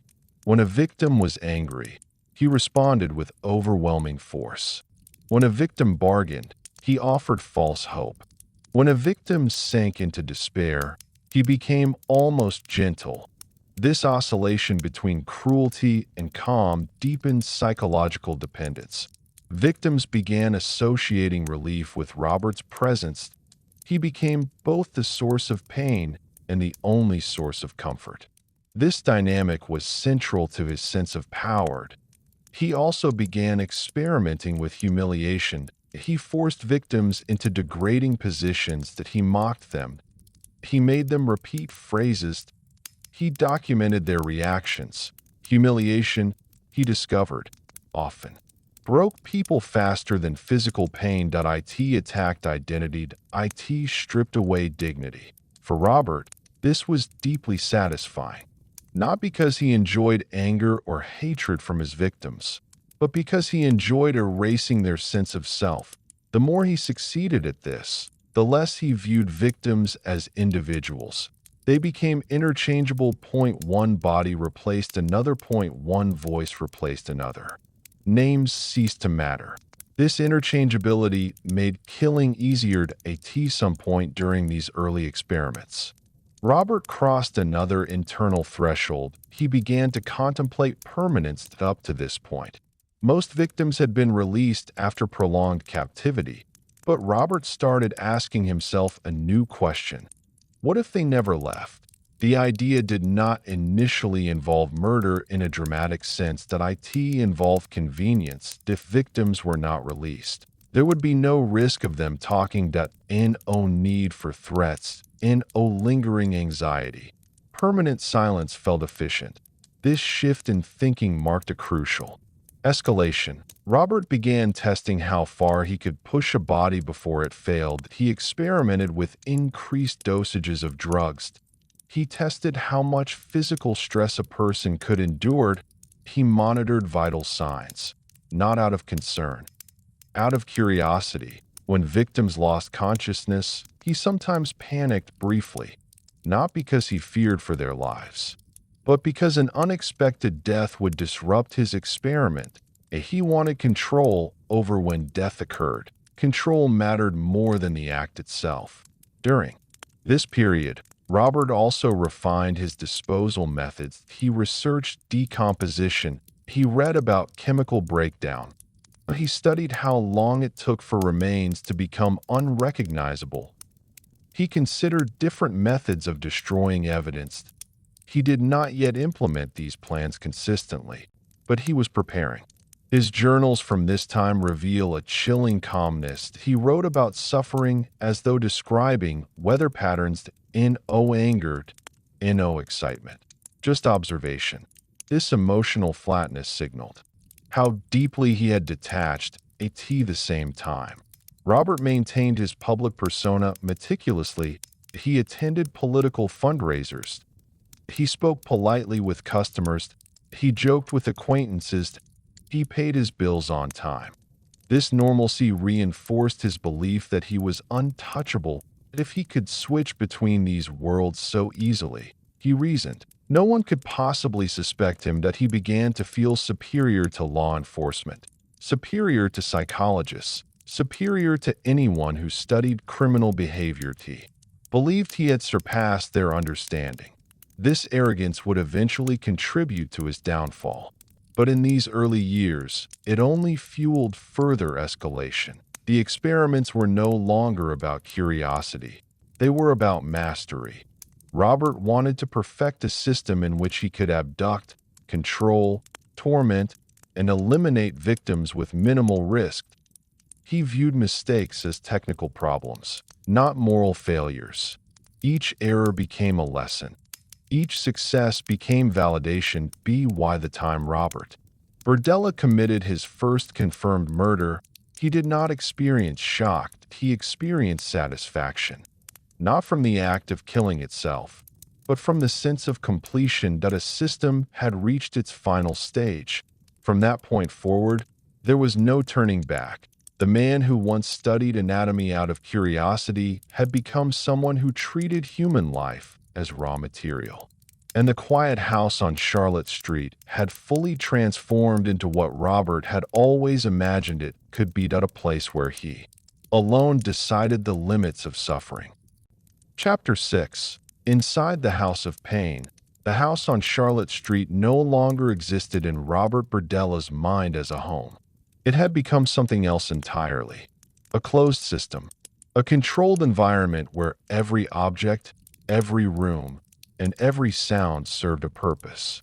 From the outside, nothing about the structure suggested what was happening inside. But within its walls, a carefully designed world of suffering had taken shape. Robert approached the layout of his house the way an engineer might approach a machine. Each space had a function. Each function supported his goals. The front areas remained relatively ordinary. Living room, kitchen, dining space. These were the rooms visitors might see. They were kept tidy enough to avoid suspicion. Animal cages lined the walls. Shelves were filled with books and supplies. The smell of reptiles and feed dominated the air. These sensory details were not accidental. Strong odors masked other smells. Visual clutter distracted the eye. Anyone entering the home encountered a scene that explained away strangeness. Further inside, beyond locked doors, existed a different reality. Robert designated specific rooms for confinement. These spaces were chosen for their distance from windows and exterior walls. He reinforced doors with heavy locks. He installed makeshift sound-dampening materials. Thick blankets, foam padding, and layered coverings absorbed noise that he tested these modifications himself. He stood outside rooms and listened. He adjusted materials until screams became muffled whispers. Silence equaled safety. Inside these rooms, Robert installed fixtures that allowed restraints to be secured easily. Bolts anchored into walls and floors. Sturdy furniture positioned to limit movement. These modifications were subtle enough to avoid obvious detection, but functional enough to serve his purposes. He also maintained a dedicated storage area for tools, syringes, needles, medical tubing, scalpels, restraints, ropes, handcuffs, chemicals. Everything was organized. Order mattered to him. Disorder implied loss of control. Robert kept detailed inventories of his supplies. He tracked what he used and what needed replenishment. He preferred redundancy. Multiple restraints, multiple syringes, multiple drug sources that he never wanted to be unprepared. The house also functioned as a psychological weapon. Lighting was controlled carefully. In confinement rooms, illumination was dim or absent. Darkness disoriented victims. It removed visual reference points. It made time feel distorted. Temperature was another variable. He sometimes kept rooms cold to increase discomfort. Other times, he allowed heat to build. These fluctuations were deliberate. Physical discomfort weakened mental resilience. Sound, or the absence of it, was equally important. Long periods of silence created uncertainty. Victims could not predict when Robert would return. They did not know what would happen next. This unpredictability became a form of torture. Robert often wore gloves during interactions, not primarily to avoid fingerprints, though that was a benefit, but to maintain psychological distance. He did not want to feel skin, that he did not want to experience warmth. He preferred to interact with bodies as objects. This detachment allowed him to remain calm. Calmness reinforced dominance. He also controlled smells, strong cleaning agents, animal odors, chemical scents. These overwhelmed the senses. They made it difficult for victims to identify specific environmental cues, disorientation. Made escape planning harder. Robert's routines inside the house were methodical. He scheduled interactions. He decided when a victim would be fed, when they would be given water, when they would be moved. This rigid structure mirrored the authoritarian environment of his childhood. But now, he was the authority. He was no longer the powerless child. He was the one setting rules. The emotional impact of this reversal cannot be overstated. For Robert, every moment of control felt like a correction of past injustice that he believed he was reclaiming power stolen from him. This belief fueled his actions. Robert also used the house to experiment with psychological conditioning. He sometimes rewarded compliance with small comforts, a blanket, a sip of water, a brief conversation. These rewards created a twisted incentive system. Victims learned that obedience reduced suffering. This learning process fascinated Robert. He documented how long it took for victims to stop resisting. He noted which techniques accelerated submission. He also used threats strategically. He described imagined consequences. He claimed to have accomplices. He claimed to have surveillance outside the house.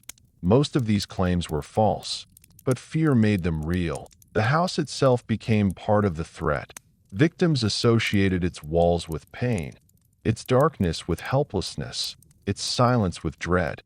Even when Robert was not present, the environment continued working on his behalf. This was intentional. He wanted the space to carry power. Robert spent significant time alone in these rooms. Even when no victims were present, he sat in the darkness. He replayed scenarios in his mind. He imagined future encounters. He refined layouts. This solitary immersion strengthened his emotional attachment to the house. It became sacred to him, not in a spiritual sense, but in a personal sense. It was the only place where he felt fully himself. Outside the house, Robert wore a mask. Inside, he was unrestrained. This separation reinforced his double life. It also made him increasingly dependent on the house. The more time he spent in his private world, the less he cared about the outside world. Relationships became meaningless. Social obligations felt tedious. Only control mattered. The house on Charlotte Street had become an extension of Robert BERDELLA's identity. It was not merely a setting for his crimes. It was a reflection of his inner landscape. Cold, ordered, devoid of empathy. A place designed to turn human suffering into something routine. And within its walls, Robert believed he had finally found the power he had spent his entire life chasing. As Robert BERDELLA's attachment to his house deepened, so did the complexity of what he did inside it. What had once been experimentation evolved into ritual. Every action followed a pattern. Every pattern reinforced his sense of mastery. The house was no longer simply a controlled space.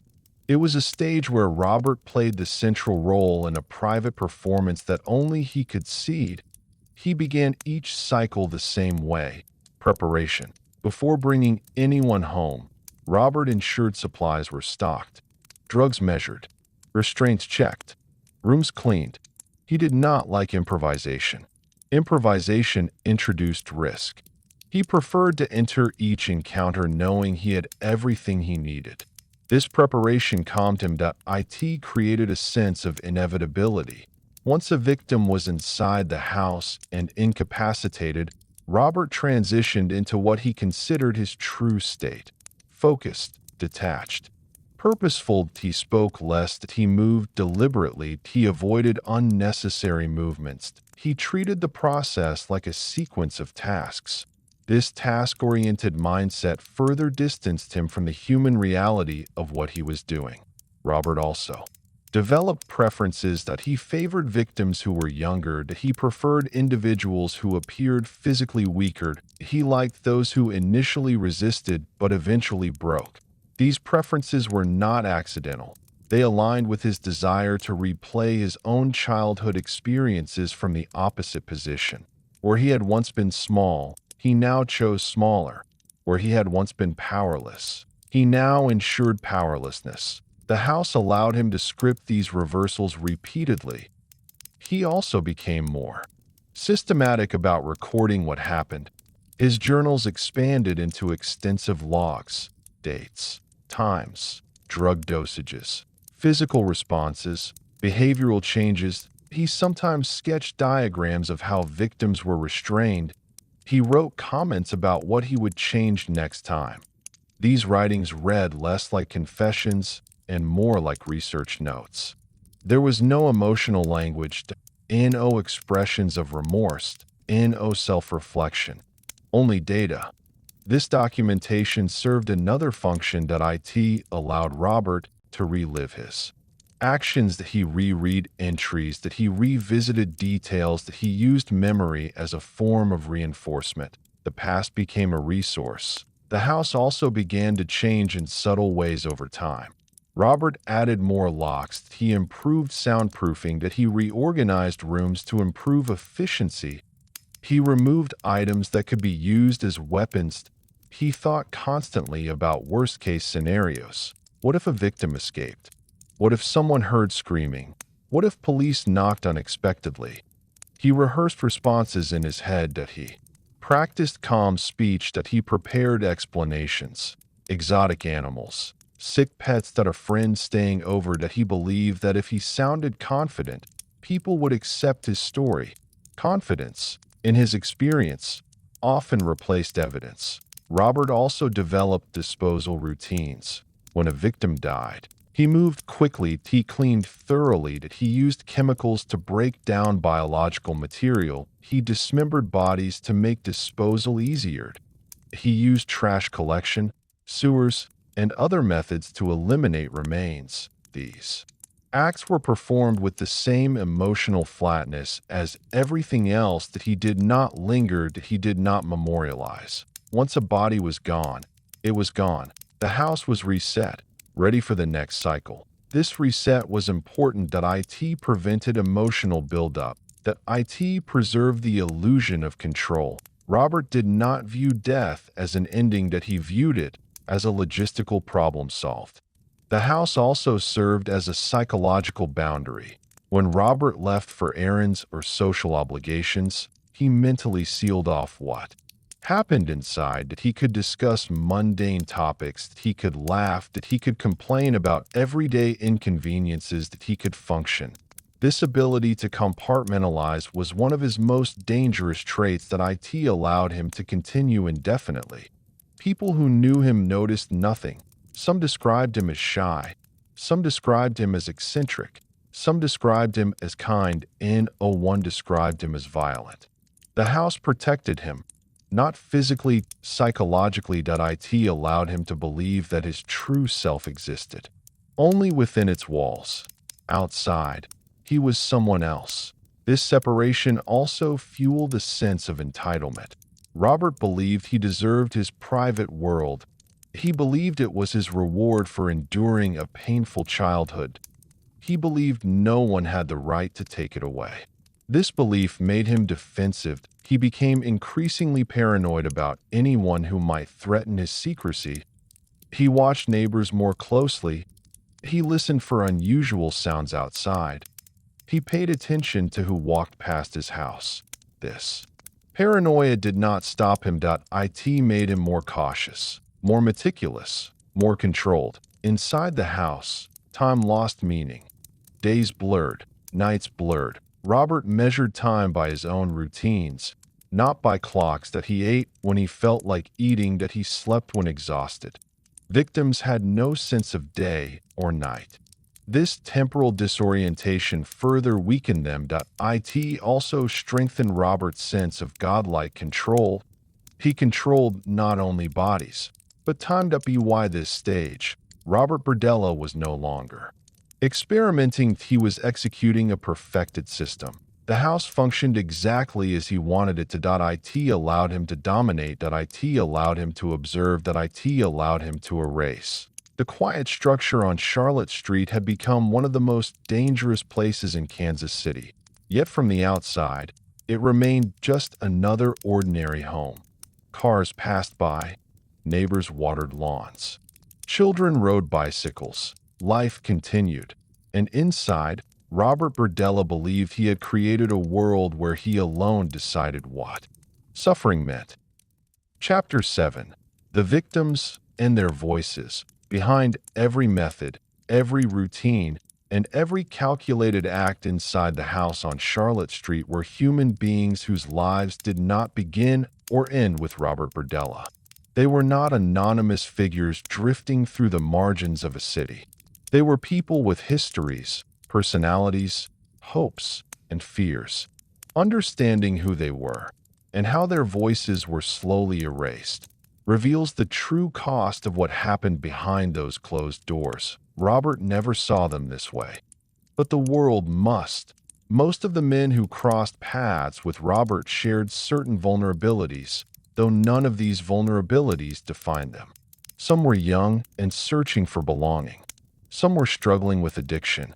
Some were estranged from family. Some trusted too easily. Some simply needed a place to sleep. What united them was not weakness, it was circumstance. They existed in spaces where safety was fragile and support systems were inconsistent. This made them visible to Robert in a way that society had failed to be. When he encountered them, he presented himself as an ally. He listened. He sympathized. He offered solutions. Food, shelter, drugs, companionship.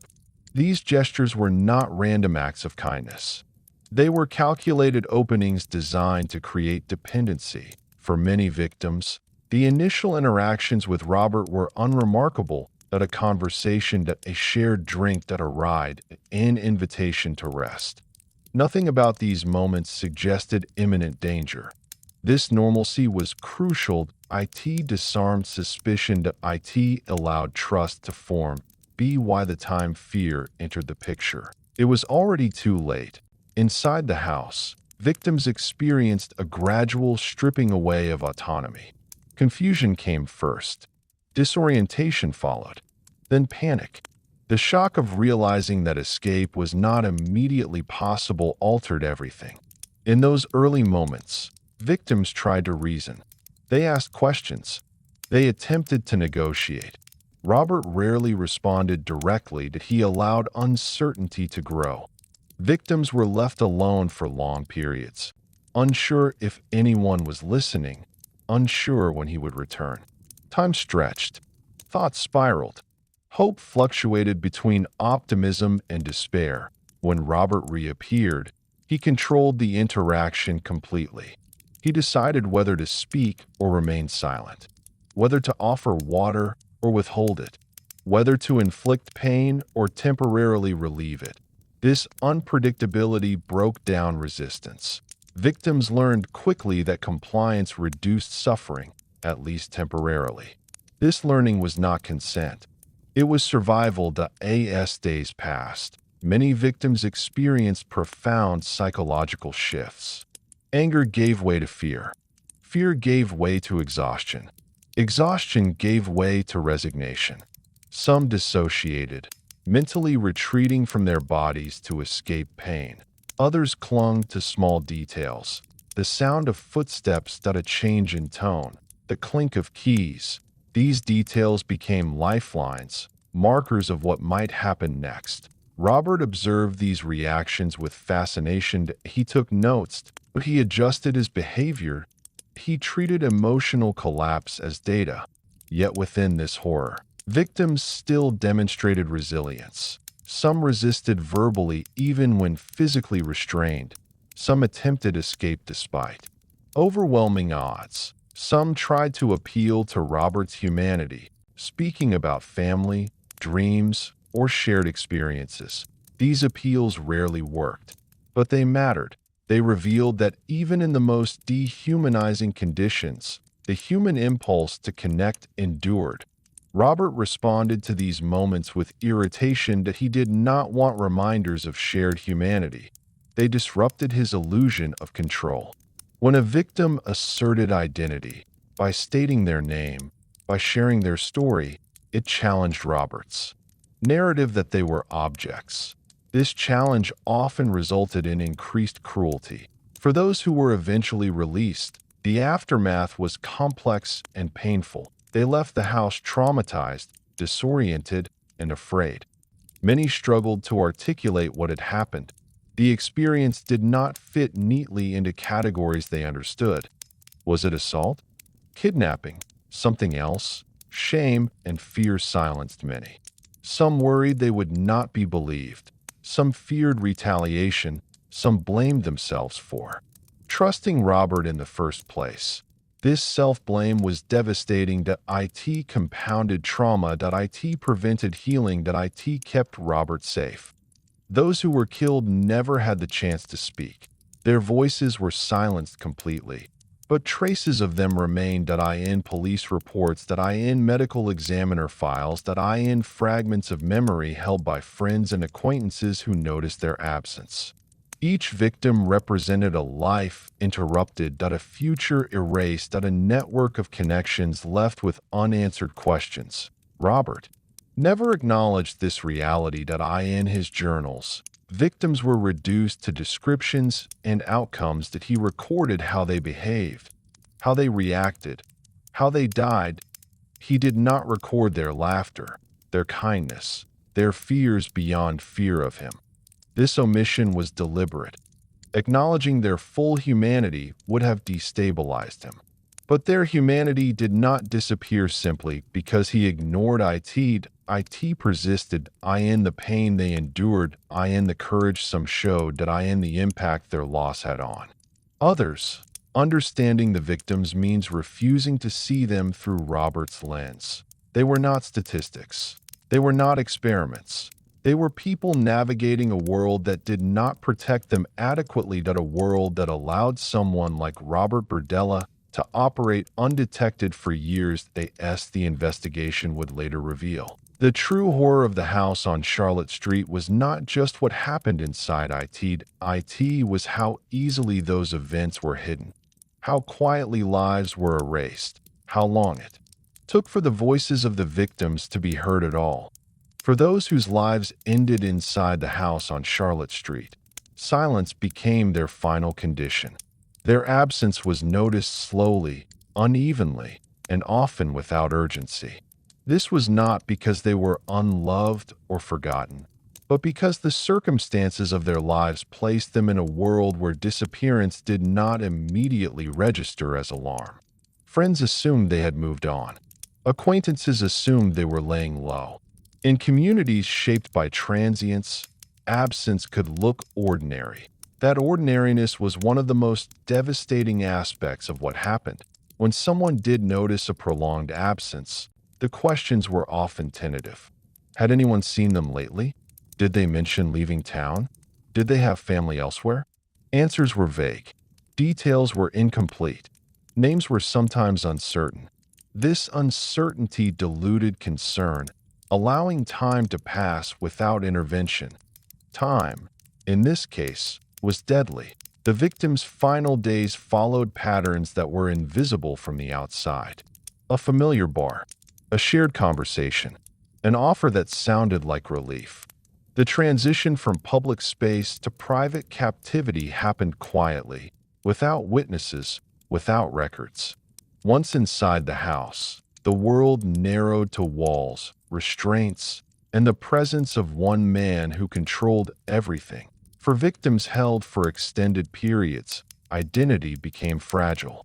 Deprived of mirrors, clocks, and normal social interaction, they lost reference points. Names felt distant. Memories blurred. The self began to erode. This erosion was not incidental. It was the result of sustained deprivation, fear, and unpredictability. Some victims tried to preserve themselves by holding on to routines, counting breaths, repeating names silently, recalling familiar places. These mental strategies were acts of resistance. They were attempts to remain whole in an environment designed to fracture identity. Others coped through dissociation. They detached from their bodies. Pain felt distant. Time became unreal. This psychological response was not weakness. It was the mind's last defense against overwhelming trauma. Robert observed these reactions without compassion to him. These responses were evidence of effectiveness, proof that his methods worked, proof that the environment he created was capable of dismantling another person's sense of self. But from another perspective, these reactions speak to something else entirely. They speak to endurance.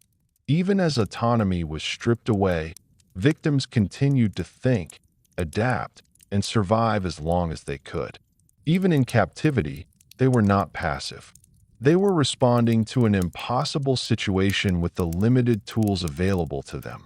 When death came, it was not always immediate. It often followed prolonged suffering. The specifics of these moments are not necessary to recount in detail. What matters is the context in which they occurred. These were not acts of sudden violence. They were the end result of sustained cruelty. Afterward, bodies were treated as problems to be solved, removed, altered, disposed of. The process was methodical, devoid of ceremony or acknowledgement. Once a body was gone, Robert returned to routine. He cleaned. He reorganized. He prepared for the next encounter. The victims, however, did not disappear completely. They left traces, that a missed call that was never returned, that a friend who wondered why someone hadn't shown up, that a landlord who noticed unpaid rent, that a name that lingered in a bar conversation. These traces accumulated slowly, forming a quiet background of absence. When law enforcement eventually began connecting disappearances, the picture that emerged was fragmented. Each victim's story had to be reconstructed from scattered details. In some cases, families were located and notified years after the fact. In others, identities remained uncertain for long periods. This delayed recognition added another layer of injustice. Families grieved without answers. Friends questioned their assumptions. Communities realized, too late, that something terrible had been happening in plain sight. For the victims who survived, speaking out was complicated. Trauma distorted memory. Fear persisted long after escape. Some struggled with addiction, homelessness, or mental health issues that made reporting difficult. Others feared judgment or disbelief. When survivors did speak, their accounts were often met with skepticism. Why didn't you go to the police sooner? Why did you go with him? Why didn't you escape? These questions missed the point entirely. They failed to account for manipulation, coercion, fear, and the power imbalance at play. They placed responsibility on those who had been harmed rather than on the person who caused the harm. This response silenced many voices. It also allowed Robert to continue. When the truth finally came to light, the narrative shifted. Victims were no longer seen as complicit or careless. They were recognized as people targeted because of vulnerability, not because of choice. This recognition came too late for many, but it mattered. It reframed the story. It restored dignity. It acknowledged that what happened was not inevitable. It was preventable. The voices of the victims, though long suppressed, began to emerge through testimony, investigation, and public awareness. Each name represented a story that deserved to be known beyond the context of violence. Each life mattered independently of how it ended. Remembering the victims means more than recounting what was done to them. It means recognizing who they were before. It means understanding the systems that failed to protect them. It means refusing to let their identities be reduced to footnotes in a story about a killer. Inside the house on Charlotte Street, Robert BERDELLA believed he could erase people completely. That he was wrong. Their voices endured, not always loudly, not always immediately, but persistently. And it is through those voices, fragmented, delayed, and hard-won, that the true weight of what happened becomes clear. Chapter 8. A Private Dungeon in Plain Sight. What made Robert BERDELLA's crimes so enduring was not only what happened inside his home. but how seamlessly that home blended into everyday life. The house on Charlotte Street did not exist in isolation. It sat among other houses. It shared sidewalks, fences, and sightlines. People passed it daily without a second thought. This proximity to normal life was not a coincidence. It was an essential part of how the dungeon remained invisible from the outside.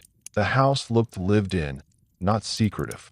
Curtains were drawn in a way that suggested privacy rather than concealment. Lights turned on and off at reasonable hours. Trash bins were placed out on schedule. Deliveries arrived. Mail was collected. Nothing about these routines suggested anything unusual. Robert understood appearances. He understood that secrecy worked best when it looked like normalcy. He made sure the house was never completely silent for long periods. Music played softly. A television was often left on. These sounds blended into the background noise of the neighborhood. Any isolated sound was easier to dismiss as ordinary household activity. Even when victims were present, the house did not appear abandoned or tense. Robert moved through the neighborhood calmly. He waved occasionally. He exchanged brief pleasantries. He did not draw attention. He did not isolate himself socially in ways that might raise suspicion. He existed just enough to seem ordinary, but not enough to invite scrutiny. The dungeon did not announce itself that it hid behind routine. Inside, the contrast was extreme. Rooms used for confinement were deliberately positioned away from shared walls. Soundproofing was layered in makeshift but effective ways. Thick coverings, padding, and furniture placement reduced noise transmission. Even sustained distress rarely reached beyond the walls. Robert tested this repeatedly. He learned how much sound escaped. He adjusted accordingly. The house became a controlled acoustic space. This control extended beyond sound. He paid attention to light leakage at night. He ensured that no unusual illumination escaped from covered windows. He avoided patterns that might look suspicious, such as lights staying on continuously in the same room, to anyone observing from the street. The house behaved like any other. This illusion was reinforced by Robert's involvement in the community. He was known.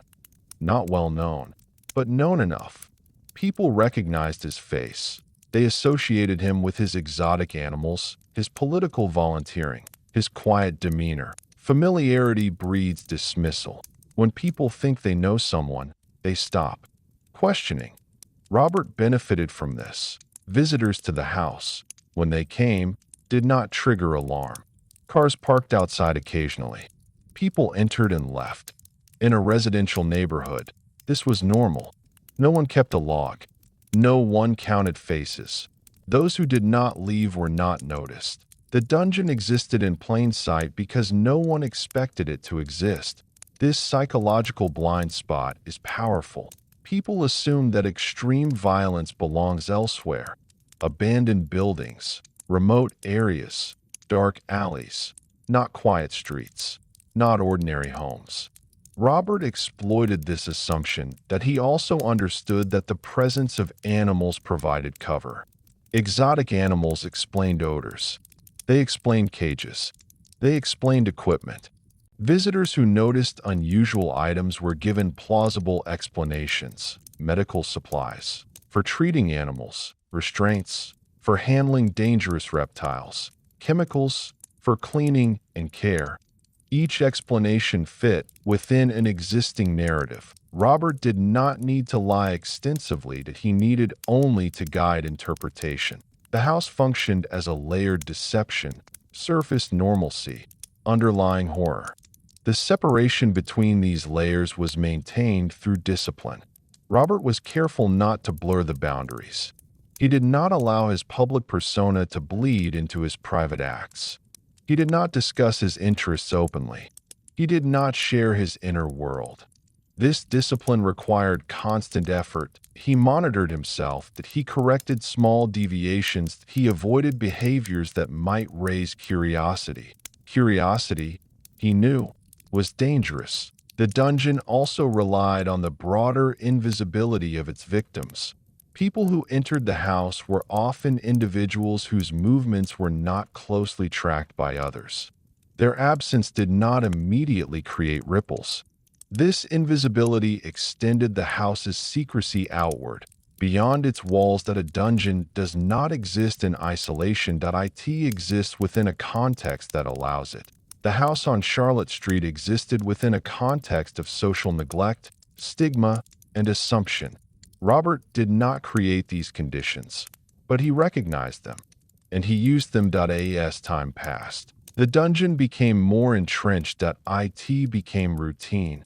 Routine dulls alertness. Even Robert began to take certain aspects for granted. This complacency did not eliminate risk, but it reduced his fear. He began to believe that the house itself protected him, that its ordinariness was armor. This belief made him bold in small ways. He extended captivity. He increased frequency. He relied on the same methods repeatedly. Repetition creates patterns. Patterns, eventually, can be noticed, but for years, no one noticed. The dungeon remained private not because it was hidden underground, but because it was hidden in expectation. No one expected a place like that to exist where it did. No one expected a quiet man with an unusual hobby to be capable of such cruelty. This mismatch between appearance and reality is what allowed the house to function as it did. A private dungeon does not need chains on the outside. It needs belief on the inside. Belief that what is happening cannot be happening. Belief that neighbors are safe. Belief that evil announces itself. The house on Charlotte Street thrived on that belief. And as long as it remained unchallenged, the dungeon remained intact, operating quietly, efficiently, and invisibly in the heart of a normal neighborhood. The longer the house on Charlotte Street functioned as Robert BERDELLA's private dungeon, the more invisible it seemed to become. Not because its reality changed, but because familiarity dulled perception. What is repeated often enough begins to feel normal, even when it should not. Robert benefited from this psychological phenomenon. Neighbors became accustomed to seeing him come and go at odd hours.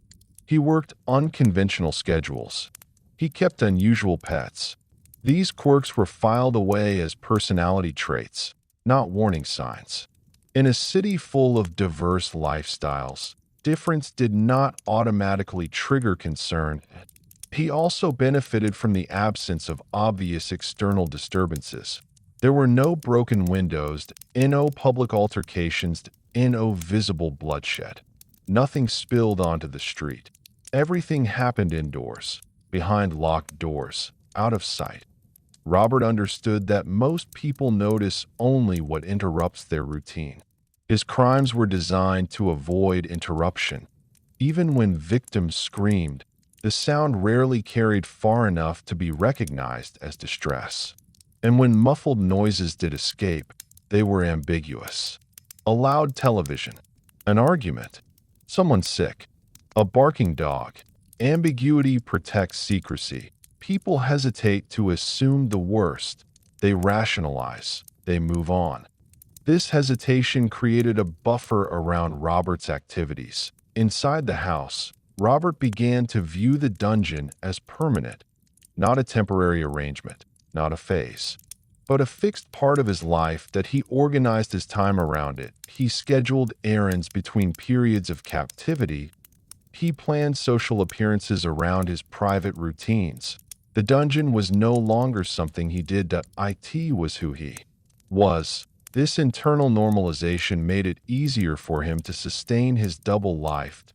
He did not feel like he was constantly hiding. He felt like he was switching roles. Public role, private role. Each had its place. The separation reduced cognitive dissonance. He did not experience himself as contradictory. He experienced himself as multifaceted. This self-concept protected him from internal collapse. It also made him more reckless in subtle ways. As months turned into years, Robert began to rely on the Same tactics repeatedly, same types of victims, same luring strategies, same disposal methods. Repetition increases efficiency, but it also increases exposure. Patterns slowly form.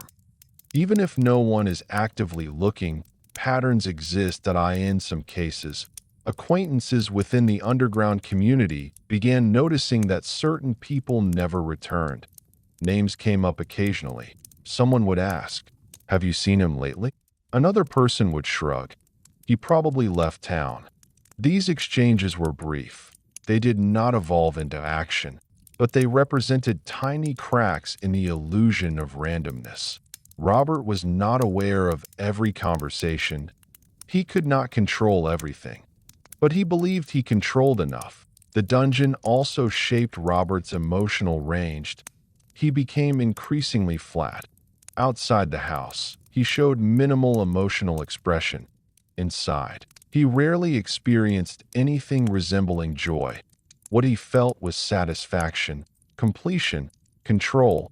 These sensations were steady and muted, not explosive, not dramatic. This emotional dullness is one reason he did not attract attention. People who are emotionally volatile stand out. People who are emotionally muted often fade into the background. Robert faded. He also became more isolated by choice. Not because he feared others, but because he preferred his private world. Relationships felt unnecessary. They required compromise. His dungeon required nothing from him except maintenance. This isolation further reduced the number of people who might notice changes in his behavior. No close friends meant no one tracking his emotional shifts. No partner meant no one noticing strange routines. No family nearby meant no one dropping in unexpectedly. Robert had structured his life to minimize scrutiny. The dungeon's invisibility was therefore not just architectural. It was social, psychological, structural. It existed within a network of absences. Absence of close relationships, absence of accountability, absence of curiosity.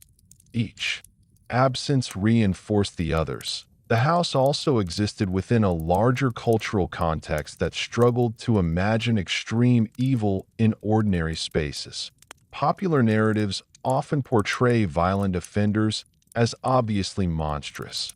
Wild eyes, erratic behavior, public outbursts. Robert did not fit this image. He was quiet, soft-spoken, orderly.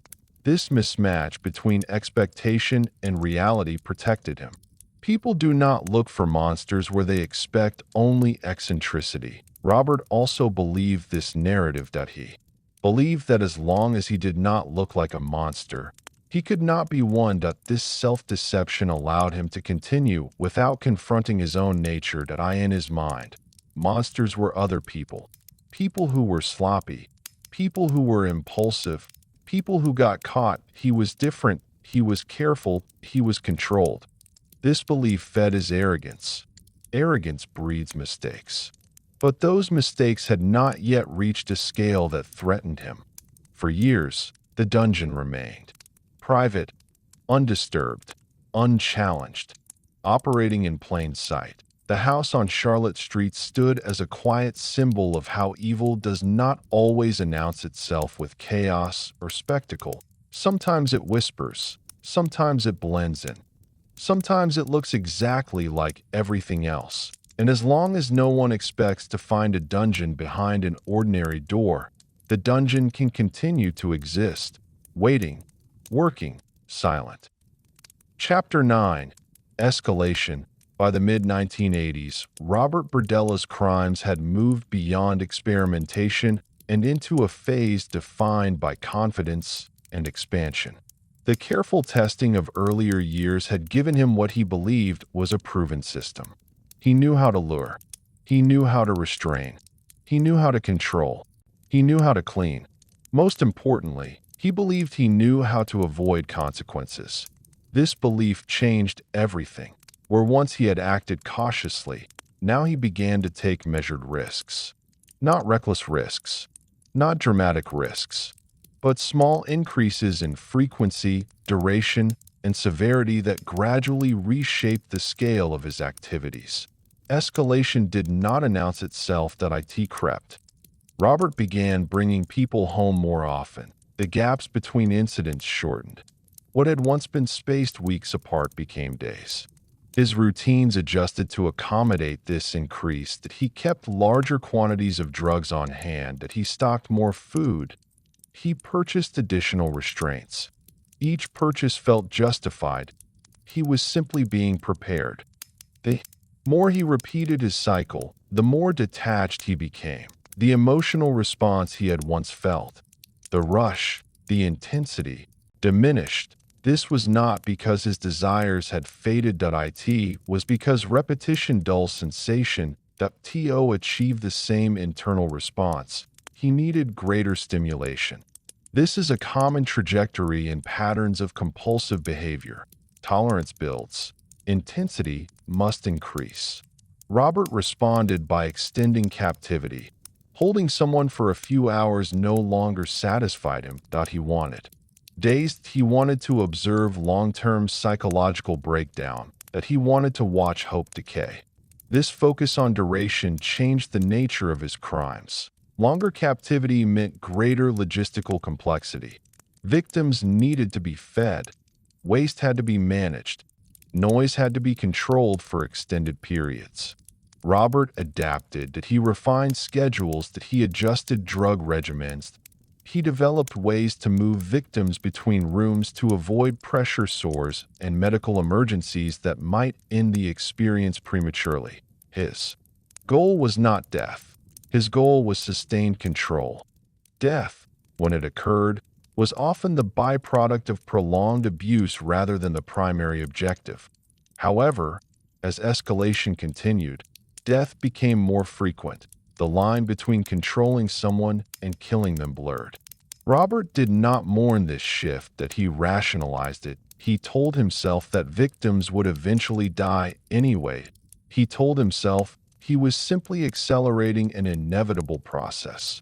These rationalizations reduced internal friction. That he also began experimenting with new methods, different combinations of drugs, different forms of restraint, different ways of inducing fear. He treated each variation as a data point. He kept notes.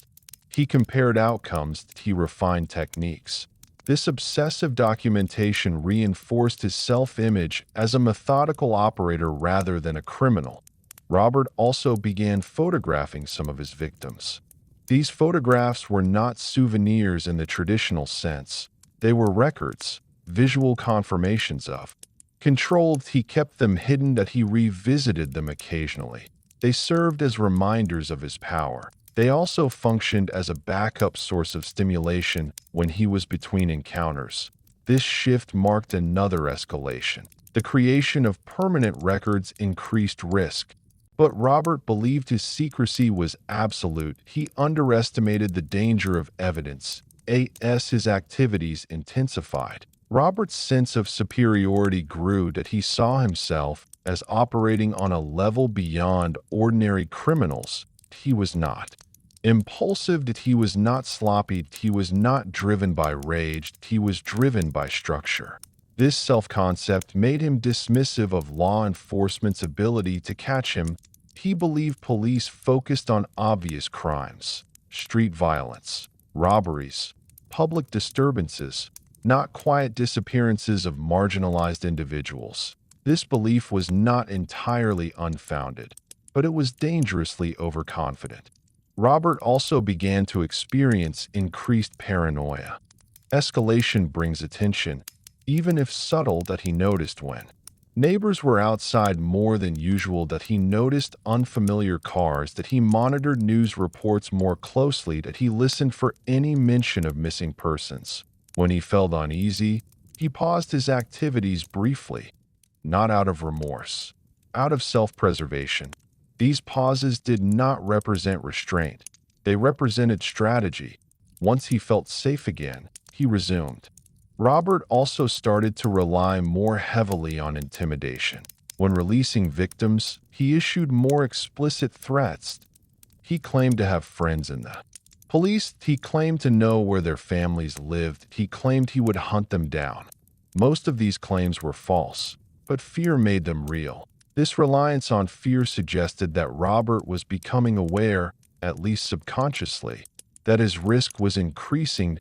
He was compensating by tightening control. The escalation phase also marked a shift in how Robert viewed his victims. Earlier, he had at least pretended to himself that he was experimenting. Now, he no longer needed that justification. He accepted that he enjoyed what he was doing, that he accepted that he wanted to continue. This acceptance did not bring guilt. It brought clarity. In his mind, this was his nature. Trying to change would be pointless. Better to perfect. This fatalistic worldview removed any remaining barriers. Robert BERDELLA had fully embraced his identity as a predator. The house on Charlotte Street continued to operate quietly. But inside, the scale of suffering was increasing. More victims, longer captivity, greater severity. The escalation had begun, and it would not stop on its own. As Robert BERDELLA's crimes intensified, the balance he had so carefully maintained began to strain. Escalation brought not only greater harm to his victims, but greater complexity to his own life. The system he believed was perfected now required constant attention. The margin for error narrowed with every additional act. He began to notice subtle changes in himself. Sleep became irregular. His thoughts fixated more frequently on his private world. He felt restless when he was away from the house for too long. These were not signs of remorse.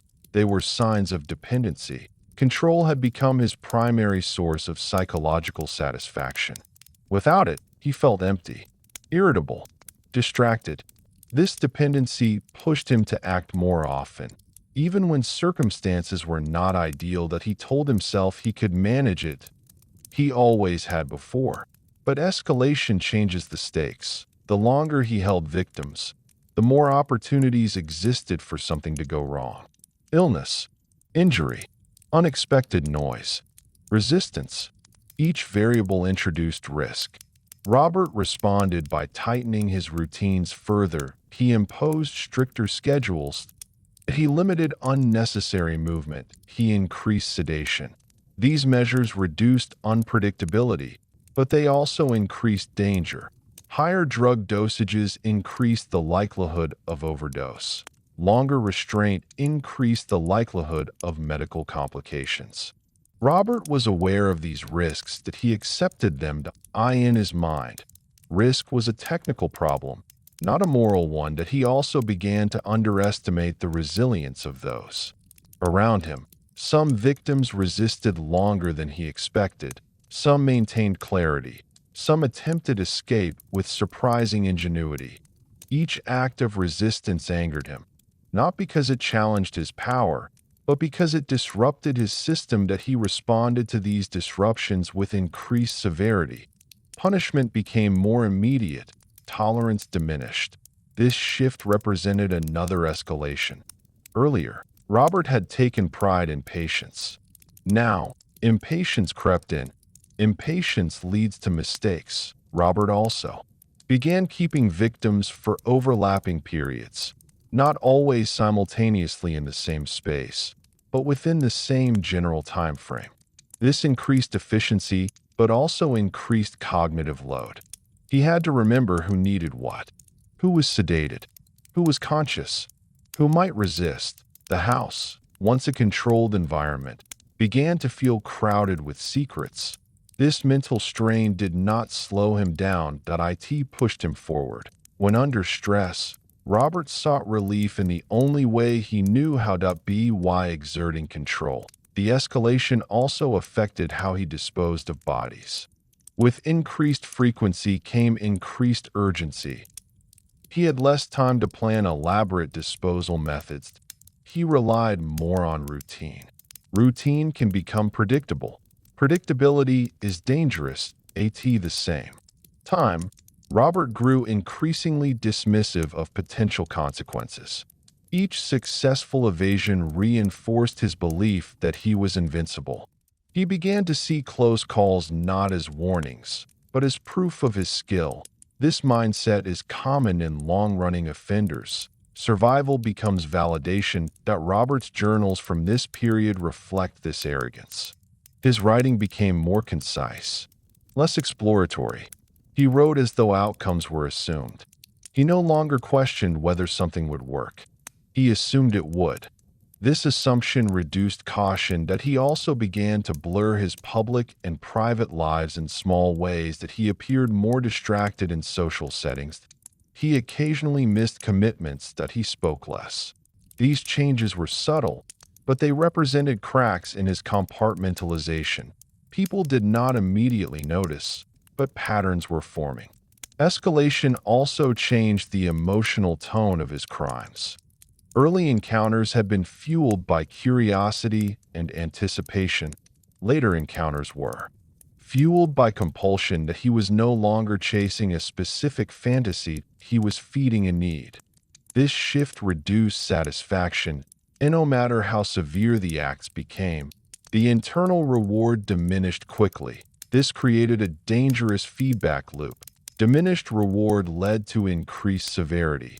Increased severity led to increased risk. Increased risk led to heightened paranoia. Paranoia led to stress. Stress led back to compulsion.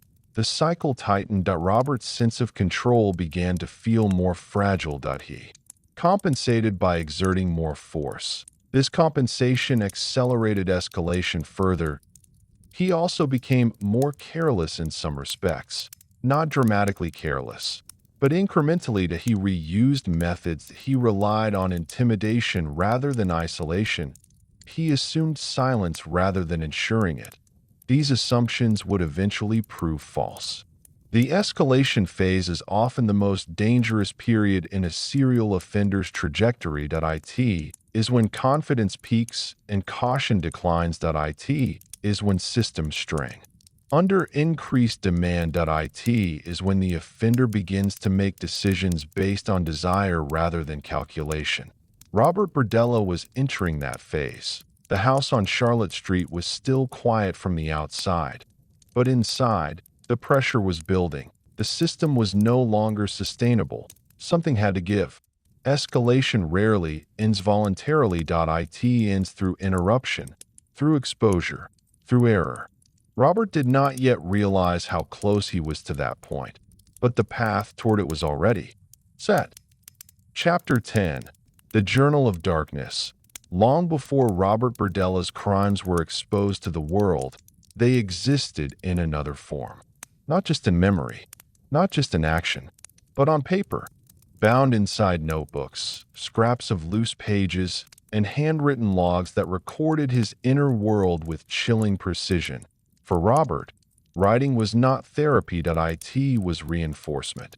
Every entry strengthened the reality of what he was doing. Every word transformed thought into record. Record into permanence. That he did not write to confess. That he wrote to organize. That he wrote to remember. That he wrote to perfect. The earliest journals were exploratory in tone. They contained descriptions of fantasies, sketches of imagined scenarios, and lists of questions about human behavior. These entries read almost like the notes of someone planning a complex project. Over time, the language changed. Speculation gave way to documentation. Hypothetical became factual. The journals became operational logs. Dates, times, locations, drug dosages, behavioral responses. Robert recorded what he administered, how quickly it took effect, and how long it lasted. He noted side effects. He compared different substances. He wrote about combinations that produced desired results and combinations that created problems. These were not vague observations. They were specific, measured, clinical. That he also recorded physical details: height, weight, build, sometimes hair color, sometimes approximate age, rarely names. Names did not matter to him. What mattered were variables. That he viewed people as data sets. This reduction of human beings into variables allowed him to maintain emotional distance. The journals did not describe victims' personalities or histories. They did not mention families. They did not mention dreams. They described bodies, responses, outcomes. Robert also documented methods of restraint, which positions limited movement most effectively, which knots held under strain, which configurations caused numbness versus sharp pain. He wrote about circulation, about pressure points, about how long certain positions could be maintained before causing medical emergencies. These details reveal a disturbing level of intent. He was not improvising, he was studying. The journals also included reflections on psychological techniques. He wrote about the impact of silence, the impact of sudden loud noise, the effect of alternating kindness and cruelty. That he noted that unpredictability increased compliance. That he wrote that victims who believed relief was possible were easier to control than those who believed they were doomed. Hope, he realized, could be manipulated. This realization became central to his methods. Robert also used his journals to evaluate himself, not morally, operationally. That he wrote about mistakes, about moments where he felt he lost control, about situations that almost resulted in escape. He analyzed these moments. He proposed adjustments. In his mind, he was refining a process, not reflecting on harm. There is a particular horror in this level of documentation. Violence is often imagined as chaotic, but the journals reveal something colder. Violence as system, violence as routine, violence as problem-solving. Robert's handwriting was generally neat, legible, organized. This detail may seem trivial, but it underscores something important. He was not writing in a frenzy. He was not overcome by emotion. He was calm. The journals also served as a private archive of memory. Robert revisited them. He reread entries. He relived experiences through words. This rereading reinforced neural pathways associated with his behavior. It kept fantasies active even when he was not actively offending. In this way, the journals extended his crimes beyond physical acts. They allowed him to remain immersed in his world of control. The act of writing became part of the ritual. Before an encounter, he sometimes reviewed previous notes. Afterward, he recorded outcomes. This cycle created continuity. Each act became part of a larger narrative. Not a story of victims, a story of himself. Robert's journals also reveal how completely he separated himself from social norms. There is no language of guilt, no expressions of conflict, no recognition that what he was doing was wrong. The absence of these elements is telling. It suggests not repression, but genuine detachment. He did not see himself as violating a moral code. He saw himself as operating according to a different set of rules. Rules he created, rules he controlled. This self-defined moral universe insulated him from shame. It also made him dangerous. People who believe they are beyond conventional morality do not self-correct. They escalate. The journals represent a window into that escalation. Early entries are shorter. Later entries become more detailed, more confident, more frequent. This increase mirrors the increase in his activities. Writing tracked behavior. Behavior tracked writing. They fed each other in many ways. The journals were as important to Robert as the house itself. The house was where he acted. The journals were where he made sense of acting. Together, they formed a closed loop, a private ecosystem of thought and behavior that reinforced itself over time. At this stage, Robert believed his journals were safe, hidden, inaccessible. He did not consider the possibility that they might one day be read by others. He did not imagine a future where his private world would be exposed. In his mind, the journals were for him alone. They were proof of his intelligence, proof of his control. proof of his mastery that he did not yet understand that these same journals would eventually become one of the most damning records of his crimes. As Robert Berdella's journals grew thicker, they began to reflect not just what he was doing, but who he believed he was becoming. The writing shifted subtly in tone. Early entries had carried curiosity and calculation. Later entries carried certainty. He no longer wrote as someone discovering his capabilities. He wrote as someone documenting a role he had fully accepted. The journals became less exploratory and more declarative. He wrote statements rather than questions. He wrote conclusions rather than hypotheses. This change revealed something crucial. Robert no longer saw his actions as experiments that might fail, that he saw them as processes that worked. This confidence removed hesitation. The journals also captured the rhythm of his life. Entries clustered around periods of intense activity, then thinned. During short pauses, these pauses were not reflective. They were strategic. When he sensed risk or exhaustion, he slowed down briefly. Then, inevitably, the writing resumed. The pauses were always temporary. Robert sometimes wrote about boredom, not boredom with life, boredom with repetition. This is one of the most unsettling aspects of the journals. Boredom implies normalization. It suggests that extreme acts had become routine. To combat this boredom, Robert increased complexity. He introduced new variables, different environments within the house, different combinations of control and deprivation, different psychological approaches. He wrote about how novelty affected his own emotional response, that he monitored himself as closely as he monitored his victims. This self-observation reinforced his sense of superiority. He believed he understood himself better than anyone else could. He also believed that understanding granted immunity. The journals contained no fear of consequences and no anxiety about being caught. When he mentioned law enforcement, it was with dismissal. He wrote as though police existed in a separate world, one that did not intersect with his. This belief was reinforced by years of evasion. Each day he remained free, validated his assumptions. The journals also reveal how Robert perceived his victims' suffering. He wrote about pain as a mechanism, a lever, a means to an end. He described emotional collapse as progress. He measured success not by intensity, but by efficiency, how quickly resistance faded, how reliably compliance followed. This focus on efficiency mirrors industrial thinking. Human experience reduced to output, suffering reduced to function. One particularly chilling aspect of the journals is the absence of names. Even when he knew who someone was, he rarely recorded it. Names individualize. Names humanize. Robert avoided them.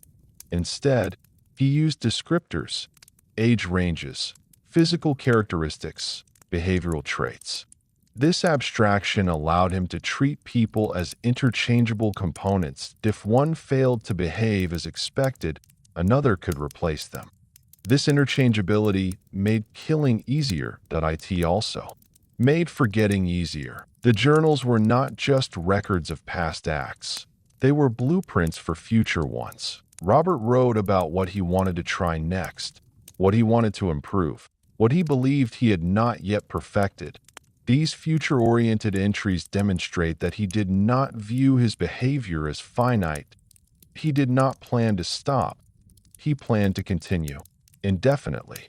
The journals also served as a private audience. Robert had no one he trusted enough to confide in one who knew his true self. The journals became witnesses. They validated him. They preserved his achievements in a twisted way. They offered companionship. This reliance on writing deepened his isolation from reality. He no longer needed external feedback. He judged himself. He approved himself. This closed feedback loop eliminated opportunities for self-correction. The more he wrote, the more entrenched he became. Robert also began to include logistical notes that hinted at strain, mentions of fatigue, mentions of supplies running low, mentions of time pressure. These notes suggest that maintaining his private world was becoming demanding. The system required constant upkeep. Any disruption threatened collapse. But rather than seeing this strain as a warning, Robert saw it as a challenge. Challenges energized him. They gave him purpose. The journals also reveal a subtle shift toward fatalism.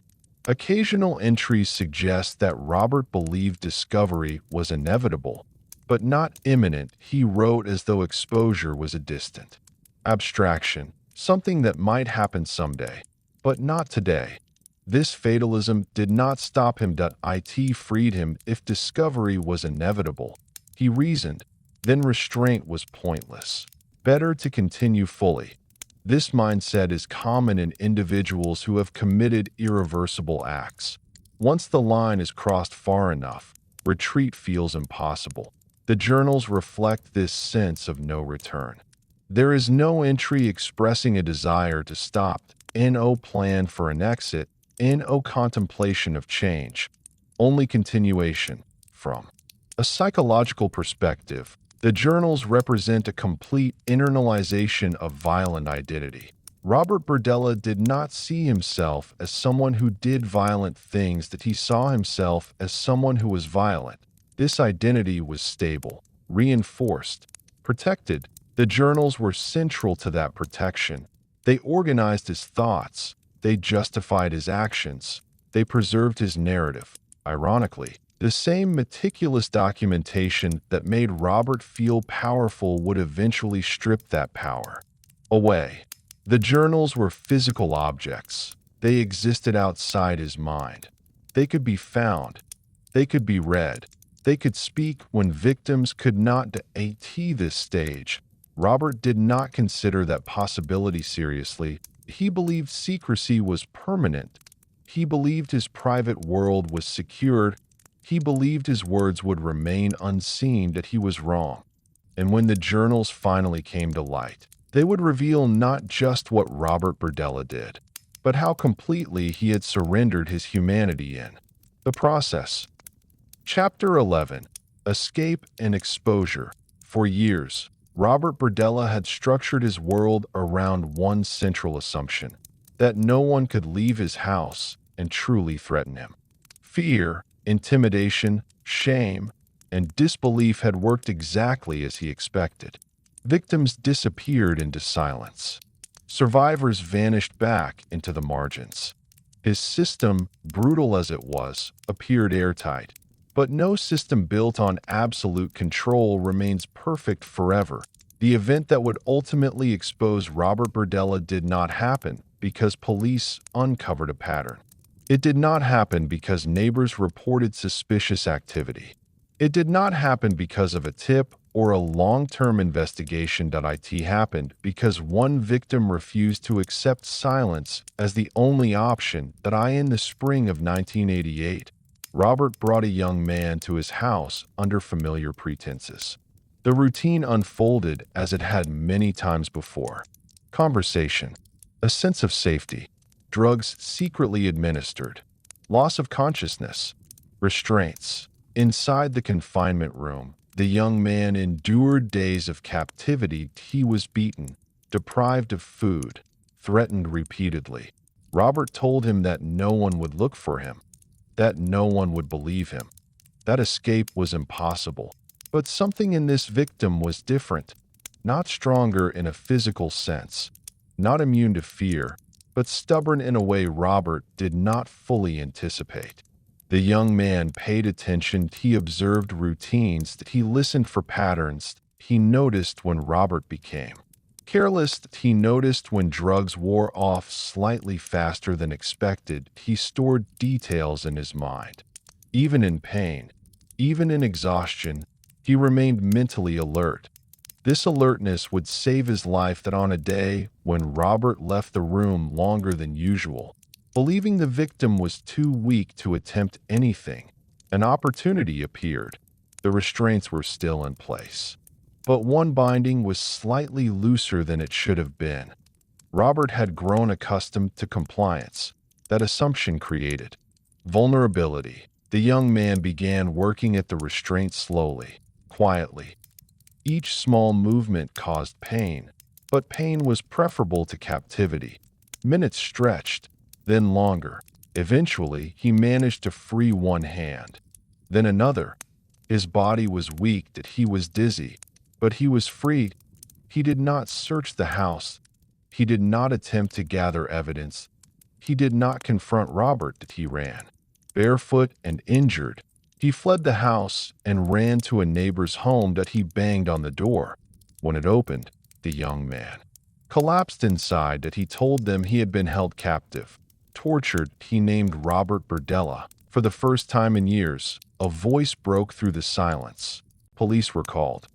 Officers arrived to find a severely injured, emaciated young man with visible wounds and clear signs of prolonged abuse. His condition alone indicated that this was not a misunderstanding or a minor dispute. He provided an address. He provided a name.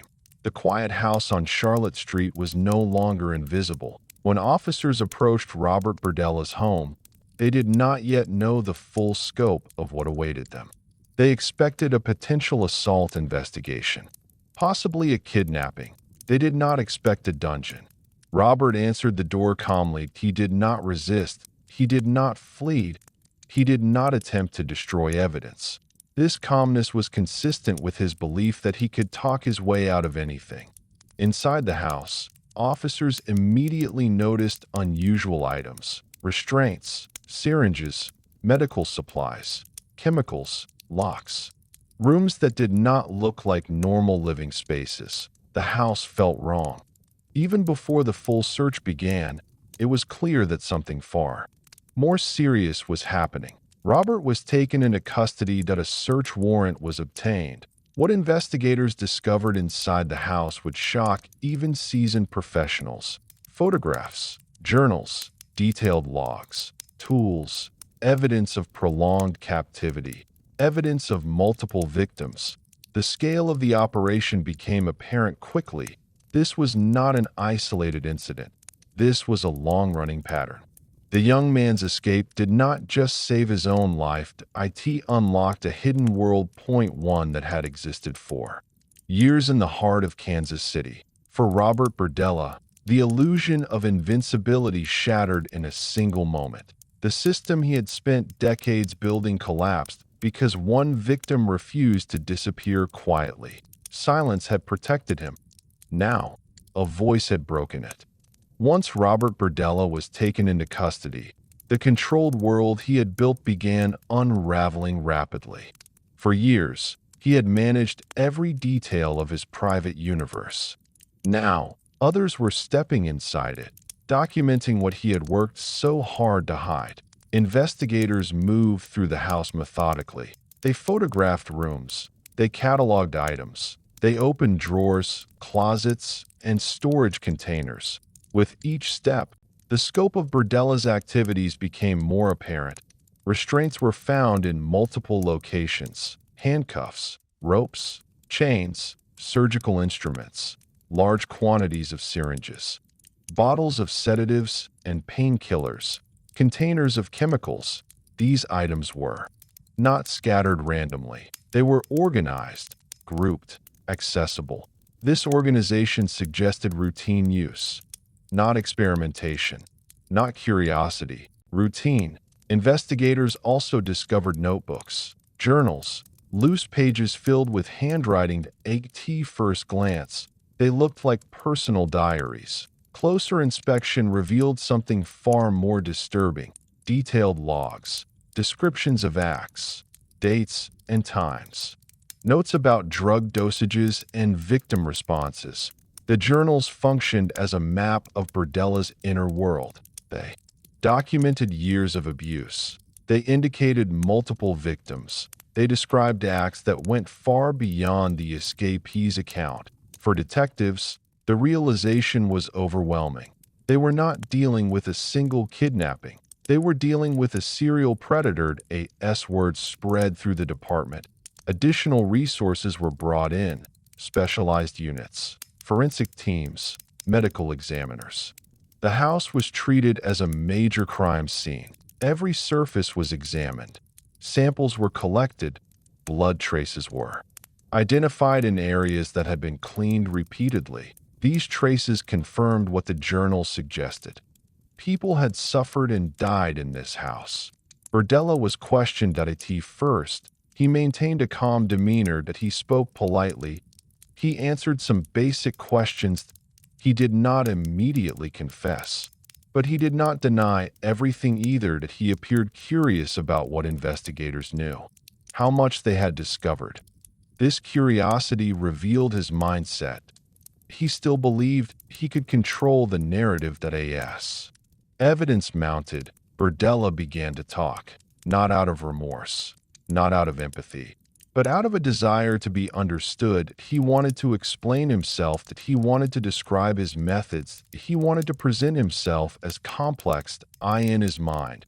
Being seen as complex was preferable to being seen as simply evil.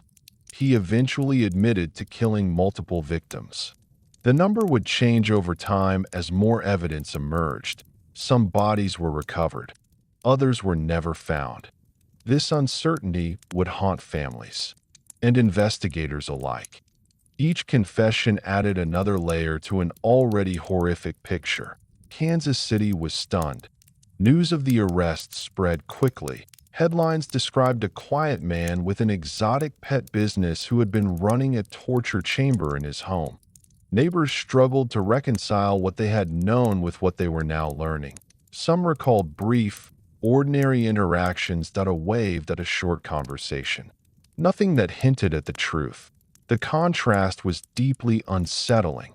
The case also exposed systemic failures, missing persons reports that had not been connected, assault allegations that had not been followed up, patterns that were invisible until a survivor forced them into view. The escape highlighted an uncomfortable reality. If the young man had not broken free, the crimes might have continued. This realization haunted many. Investigators worked to identify victims. They cross-referenced journal entries with missing persons reports. They interviewed people from underground communities. They followed leads wherever they could. Some identities were confirmed. Others remained unknown. Each unidentified victim represented a story that could never be fully told. Berdella's calmness persisted throughout much of the investigation. He did not express visible distress about the harm he had caused. He did not apologize to families. He spoke about his actions in detached terms. This emotional flatness reinforced assessments that he lacked empathy, that he saw people as objects, tools, experiments. The exposure of Berdella's crimes did not bring immediate closure. Instead, it opened a long, painful process. Families learned that loved ones they had hoped might still be alive were gone. Survivors relived trauma through interviews and testimony. Investigators confronted the magnitude of what had been hidden. The quiet house on Charlotte Street was sealed. What had once been an invisible dungeon became one of the most infamous crime scenes in Kansas City history. Robert Berdella's private world had collapsed, but the damage he caused could not be undone. Exposure stopped him. It did not heal what had already been broken. The story had entered a new phase. Point 1 defined not by secrecy, but by reckoning. Chapter 12. The arrest that shocked America. When news of Robert Berdella's arrest broke, it sent a shockwave far beyond Kansas City. What initially appeared to be a single case of kidnapping and assault rapidly revealed itself as something far darker and far more extensive. As investigators pieced together evidence from the house on Charlotte Street, the story transformed from a local crime into a national reckoning. The image presented to the public was deeply unsettling. Robert Berdella was not a fugitive captured after a dramatic chase. He was not discovered hiding in a remote location. He was arrested at his own front door in a quiet residential neighborhood after answering calmly and without resistance. This detail alone disrupted common assumptions about what danger looks like. America was forced to confront an uncomfortable truth. Monsters do not always hide in the shadows. Sometimes they live next door. As details emerged, media coverage intensified. Reporters described a man who ran an exotic pet business, volunteered in local politics, and spoke softly to neighbors. These facts clashed violently with the evidence uncovered inside his home. The contrast made the story impossible to ignore. The arrest became headline news. Television broadcasts showed images of the modest house. Newspapers printed photographs of BERDELLA being led away. Commentators struggled to find language that captured the scale of what had been discovered. The phrase "Kansas City Butcher" began circulating, reflecting both the brutality of the crimes and the public's need to label what felt otherwise incomprehensible. Law enforcement officials held press conferences to explain what they could, though much was still unknown. They confirmed that BERDELLA had been arrested following the escape of a severely injured victim.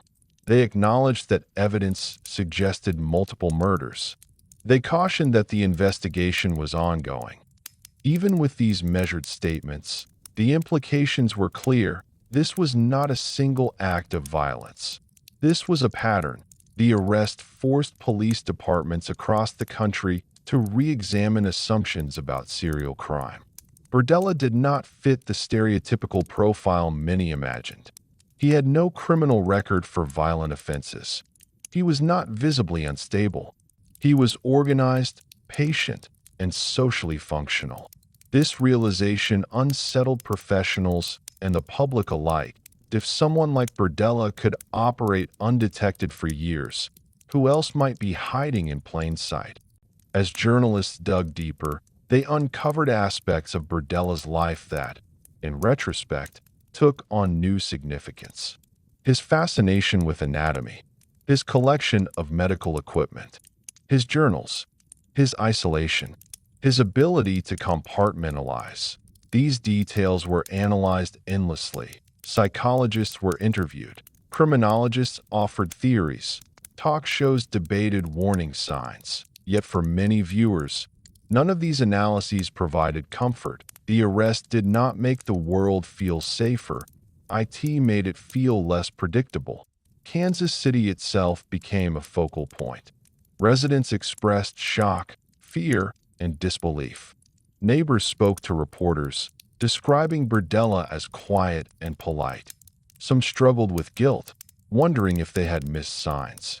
Others expressed anger, asking how such crimes could have gone unnoticed. City officials faced difficult questions. Were there missed opportunities to intervene? Were reports ignored? Were certain victims overlooked because of who they were? These questions did not have simple answers, but they demanded attention. The arrest also triggered a wave of fear among communities similar to those BERDELLA had targeted. People who lived on the margins recognized themselves in the victims' stories. The realization that someone had been exploiting vulnerability so systematically was deeply disturbing. For survivors, the arrest brought mixed emotions: relief, fear, anger, validation. Some felt a sense of justice beginning to take shape. Others felt exposed, knowing their experiences might now become public. The spotlight that followed the arrest was intense. That it illuminated not only BERDELLA's crimes, but the social conditions that allowed them to continue to. As investigators continued their work, they began formally connecting BERDELLA to multiple murders. Each confirmation brought another headline, another family notified, another layer of horror added to an already overwhelming narrative. The arrest was no longer just about one man. It was about systemic failure. Media coverage reflected this shift. Articles explored how marginalized individuals often disappear without immediate alarm, how stigma can delay investigations, How predators exploit these gaps. Berdella's arrest became a case study in how silence protects violence at the same time. There was a darker undercurrent to the coverage. Some outlets sensationalized the details. Graphic descriptions circulated. Speculation ran wild. This sensationalism risked overshadowing the human cost of the crimes. Law enforcement attempted to balance transparency with restraint. They withheld certain details. They emphasized the importance of respecting victims. They urged the public to avoid speculation. Still, the story grew. National attention brought federal interest. Experts from outside Kansas City were consulted. Profilers examined Berdella's journals. Forensic specialists analyzed evidence. The case expanded beyond local jurisdiction in terms of significance, if not legally. The arrest also raised questions about how justice would proceed. Could someone who committed such crimes receive a fair trial? Could a jury comprehend the scope of what he had done? How would prosecutors present evidence without overwhelming or traumatizing jurors? These questions loomed as the legal process began to take shape. For Robert Berdella himself, the arrest marked the abrupt end of control. His house was no longer his. His journals were no longer private. His narrative was no longer his to shape. He was now subject to forces he could not manipulate. This loss of control would define the next phase of his story. The arrest that shocked America was not just the moment a criminal was caught. It was the moment a hidden world was forced into the light. And once exposed, it could never be hidden again. In the days following Robert Berdella's arrest, the flow of information intensified. What had begun as a local investigation quickly expanded into a national story, with new revelations emerging almost daily. Each development deepened the public's understanding of how extensive and calculated Berdella's crimes had been. Law enforcement began the painstaking process of organizing the evidence recovered from the house. Thousands of photographs were taken. Every room was measured, every item cataloged, every document analyzed. The goal was not only to build a case strong enough to withstand trial, but to reconstruct years of hidden activity. The journals became central to this effort.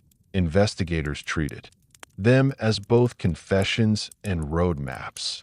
Entries were compared against missing persons reports. Dates were cross-referenced. Physical descriptions were matched with known individuals. This process was slow and emotionally taxing. Each potential match represented a life that might finally be accounted for. Some families received devastating confirmation. Others were left with uncertainty.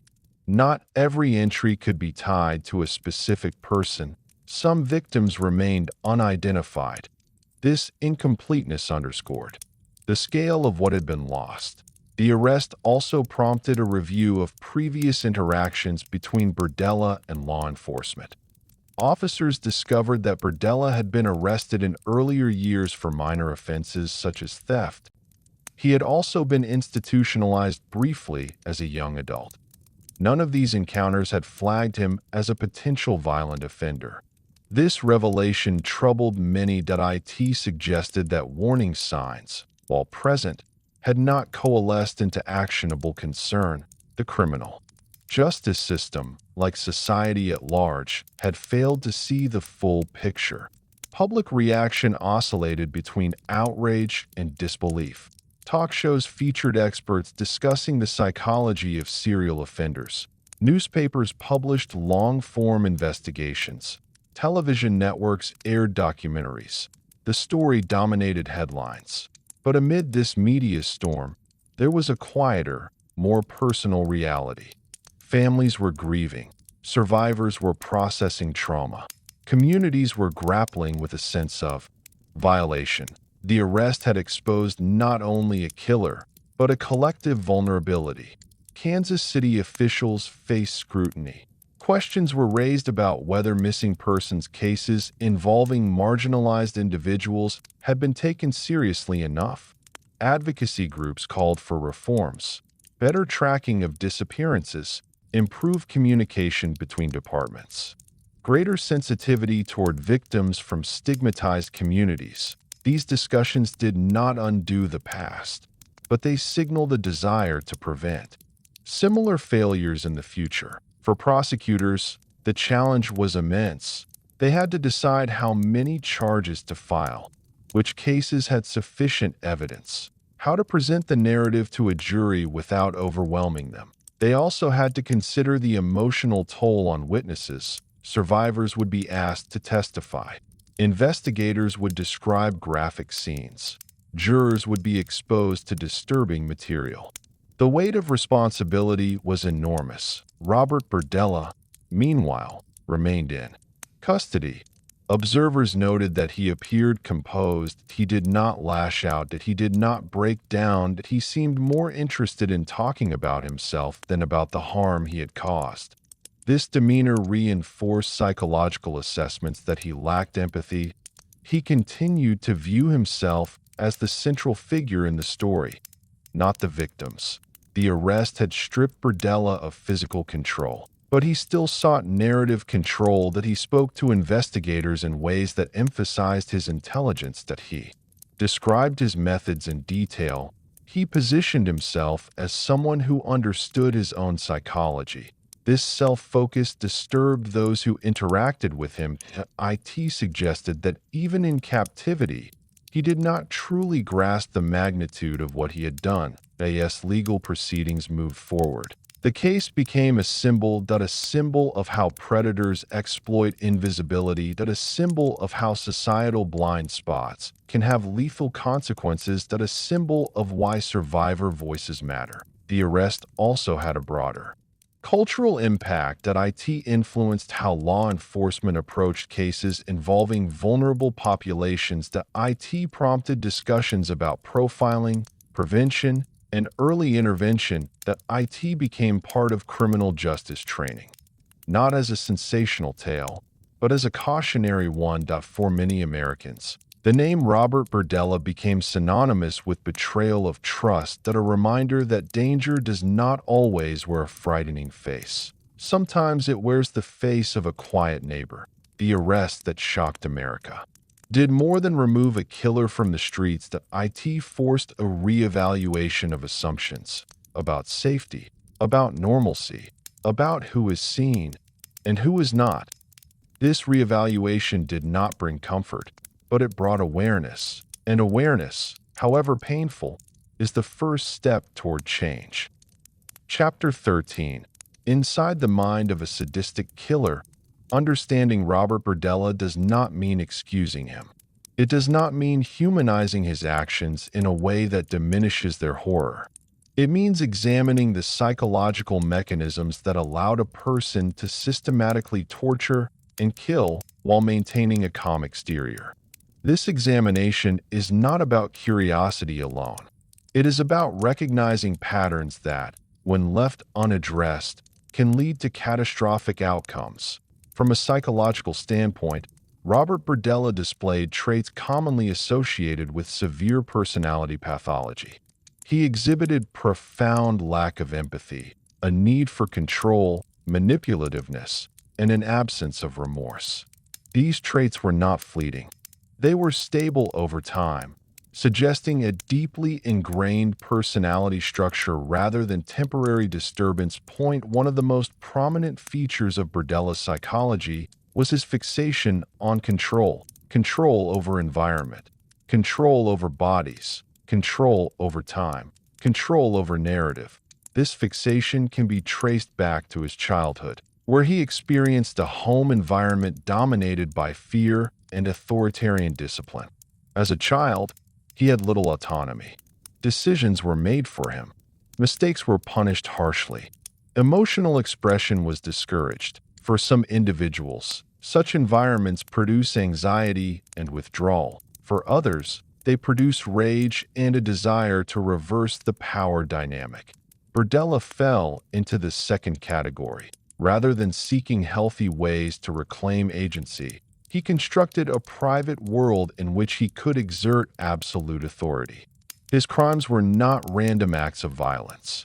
They were rituals designed to reaffirm his dominance. Another defining aspect of his psychology was sadism. Sadism is characterized by deriving pleasure from the suffering of others.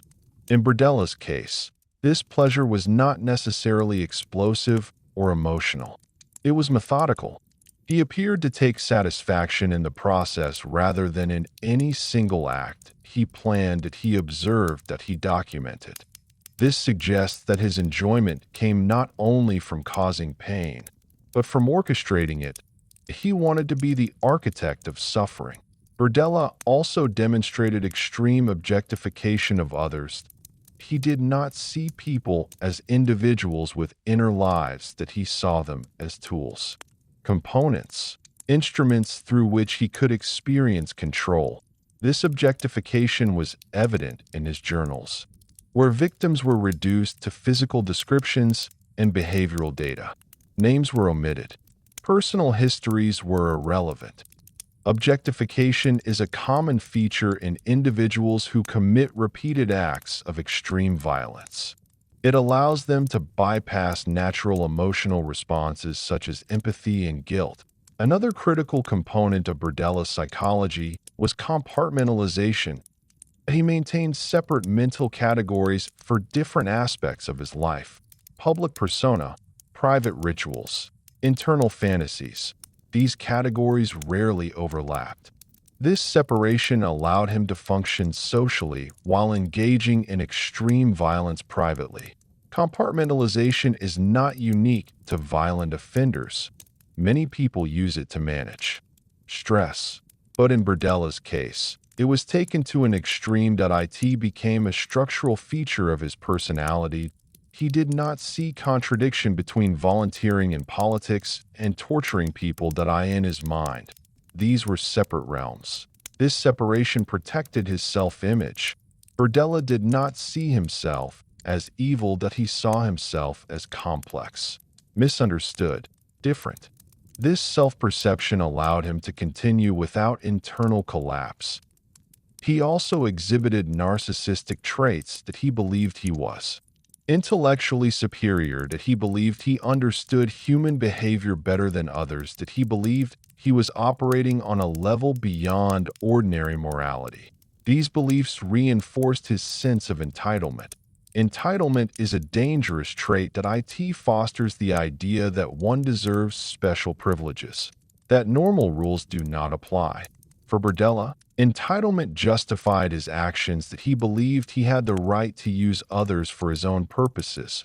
Another important element was his relationship with fantasy. For years, fantasy served as an internal rehearsal space, that he imagined scenarios repeatedly, that he refined them, that he added detail.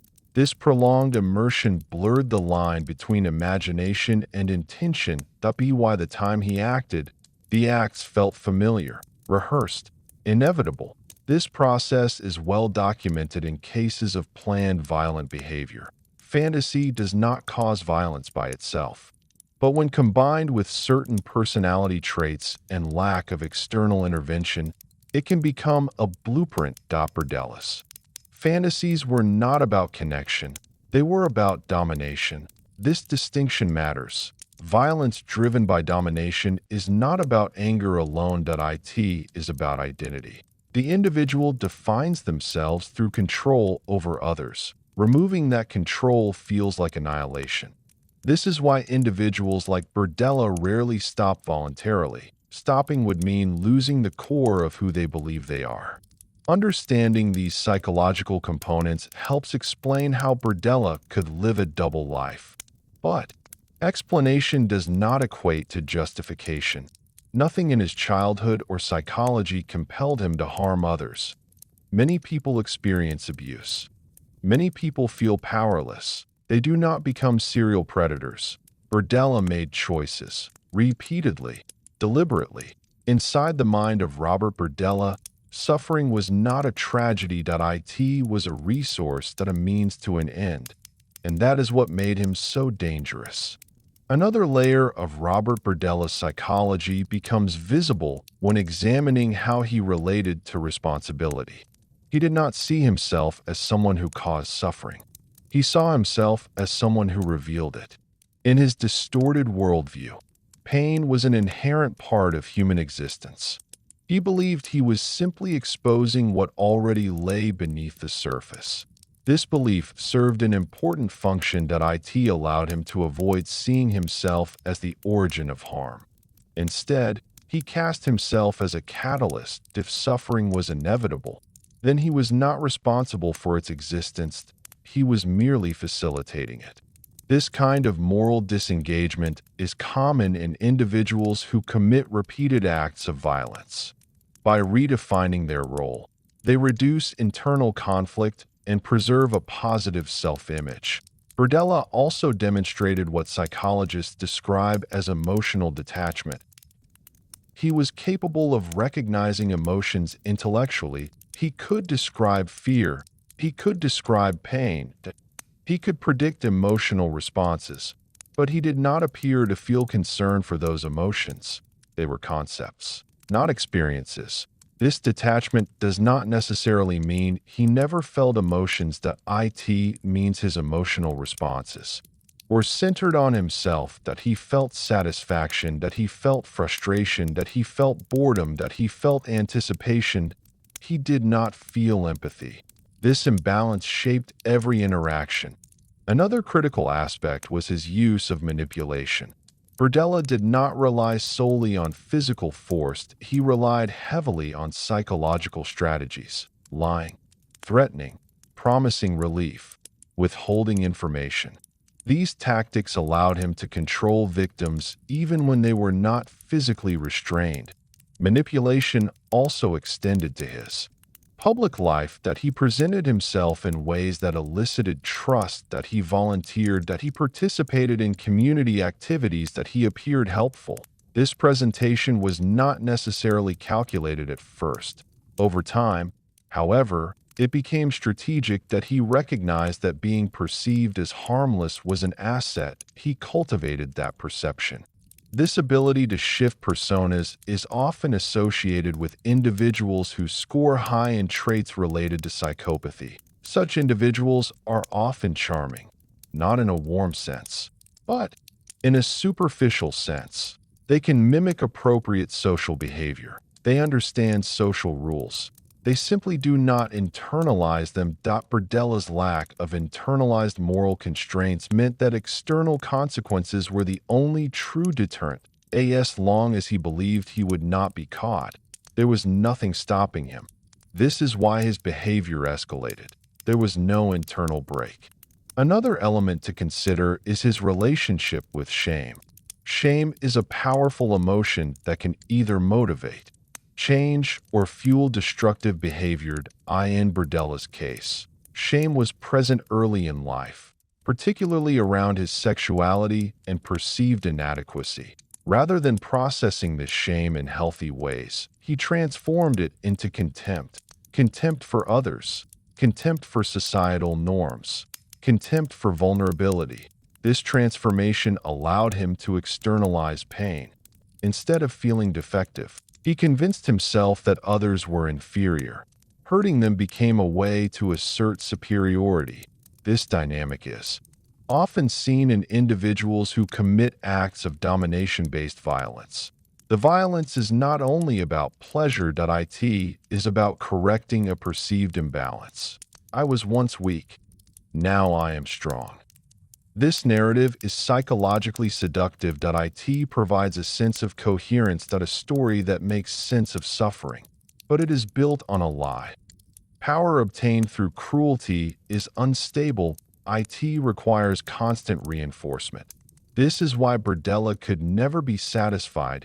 No amount of control would permanently erase his underlying insecurity. The need would always return. This also explains why he kept journals. The journals functioned as external validation. They told him who he was. They confirmed his identity. Without them, his sense of self might have felt less solid. In a twisted way, the journals were mirrors. They reflected back an image he wanted to see, an image of someone important, someone capable, someone in control. not the neglected child he once was. Understanding these psychological dynamics does not soften the reality of what he did. It clarifies it to it shows that BERDELLA was not driven by a single factor, not childhood alone, not sexuality alone, not fantasy alone, that he was driven by a convergence of personality traits, unresolved trauma, and a worldview that justified exploitation.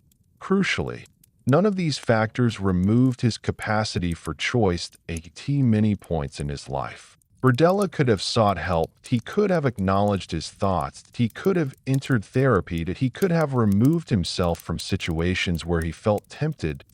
He did not. He chose secrecy. He chose indulgence, that he chose escalation. These choices accumulated.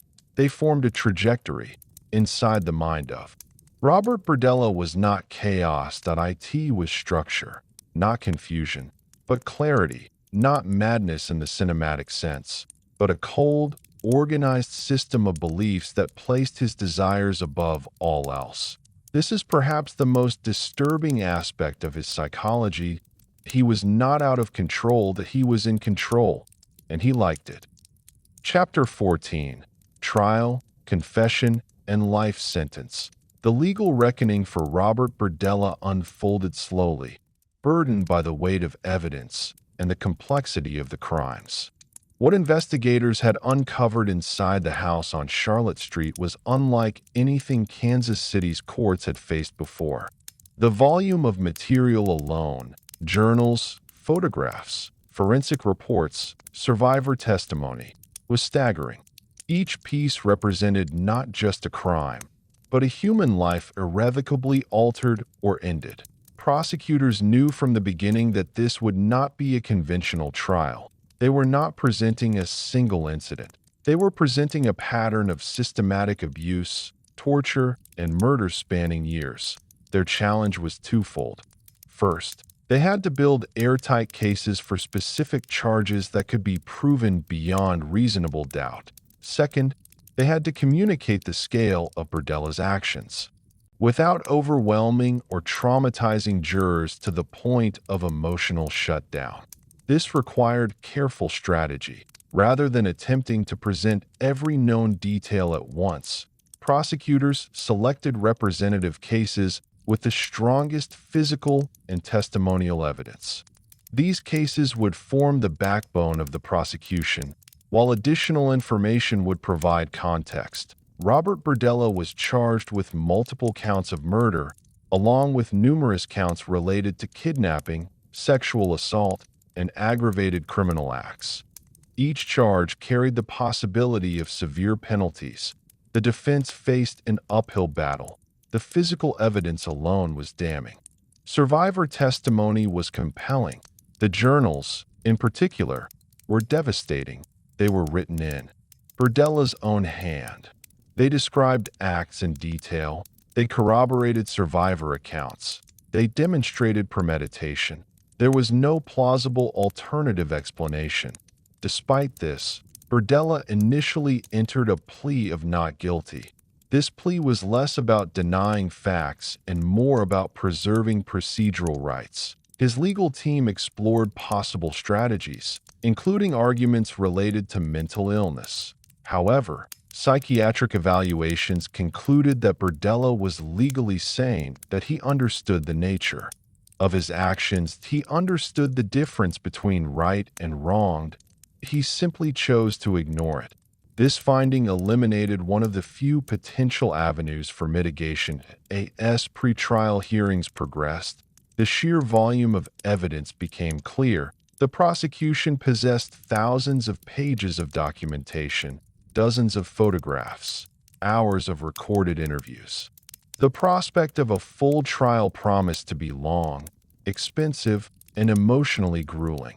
For families of victims, the idea of enduring months of testimony was agonizing. For survivors, the thought of reliving their experiences in open court was terrifying. For the city, the trial threatened to reopen wounds repeatedly. Against this backdrop, negotiations began.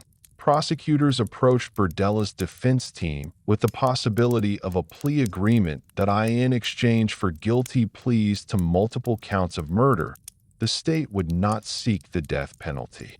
Instead, Berdella would receive multiple life sentences.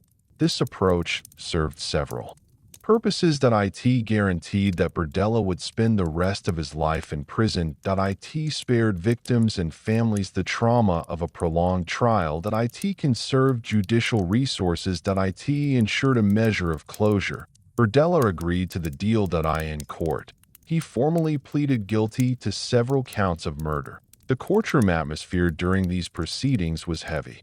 Family members of victims sat quietly. Some stared at Berdella. Some avoided looking at him at all. Survivors were present.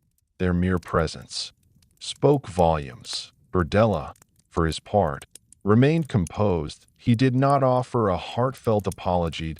He did not express visible remorse. He answered questions when required. He acknowledged his pleas. The absence of emotion was striking. During the plea hearings, prosecutors summarized the evidence. They described how Berdella had lured victims, how he had restrained them, how he had subjected them to prolonged suffering, how he had ultimately killed them. These summaries were necessarily clinical, but their content was harrowing. The judge addressed Berdella directly. He confirmed that Berdella understood the consequences of his plea, that he was waiving his right to trial, that he would be sentenced to life imprisonment. Berdella affirmed each point. There was no dramatic outburst, no declaration, no collapse. The moment was defined by its quiet finality. For many observers, this quietness was unsettling. They expected some kind of emotional display, some sign of recognition, some expression of regret. It did not come. The lack of spectacle did not diminish the gravity of the moment. If anything, it underscored it. This was not a story that ended with catharsis. It ended with acknowledgement. Acknowledgement that immense harm had been done. Acknowledgement that it could not be undone. Acknowledgement that the only remaining option was containment. The court accepted Berdella's guilty pleas. Sentencing was scheduled. The city waited for the formal conclusion of a process that had already changed it forever.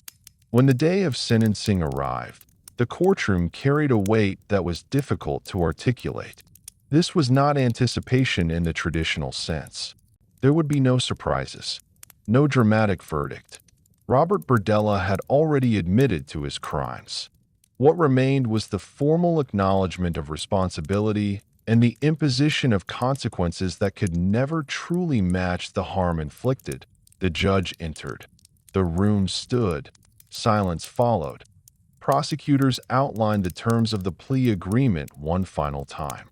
They detailed the number of counts to which Berdella had pleaded guilty. They reiterated that the state was not seeking the death penalty. In return, Berdella would receive multiple life sentences to be served consecutively. This structure mattered. Consecutive life sentences ensured that no technicality, no future appeal, no change in law could result in Berdella's release. He would die in prison. For the families of victims, this certainty carried a complicated mixture of relief and grief. Relief that Berdella could never harm anyone again. Grief that justice, even at its strongest, could not restore what had been taken. Some family members were given the opportunity to speak. Victim impact statements were read. These statements did not dwell on graphic details. They spoke of absence, of birthdays missed, of unanswered questions, of lives that stopped abruptly while the world continued moving. Parents spoke of sons who never came home. Friends spoke of laughter that no longer existed. Each statement reclaimed a fragment of humanity that Berdella had tried to erase. Robert Berdella listened. He did not interrupt. He did not react visibly. Observers later noted that his expression remained neutral throughout. Whether this neutrality reflected emotional detachment, dissociation, or indifference remains debated. What is clear is that it offered little comfort to those who spoke. When Berdella was given the opportunity to address the court, his words were limited. He acknowledged his guilt. He did not offer an apology that conveyed remorse.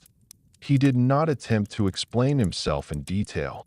The brevity of his statement stood in stark contrast to the years of suffering his actions had caused.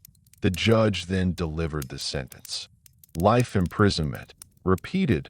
Final. The language was formal, measured, and restrained. There was no need for theatrical condemnation. The facts spoke for themselves. With the gavel strike, the legal process reached its conclusion.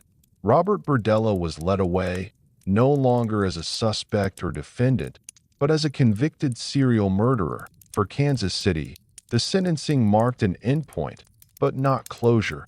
Closure is a concept often invoked in the aftermath of violence, but rarely achieved. The sentence ensured safety. It did not heal trauma. It did not answer every question. It did not recover every victim. What it did offer was acknowledgement.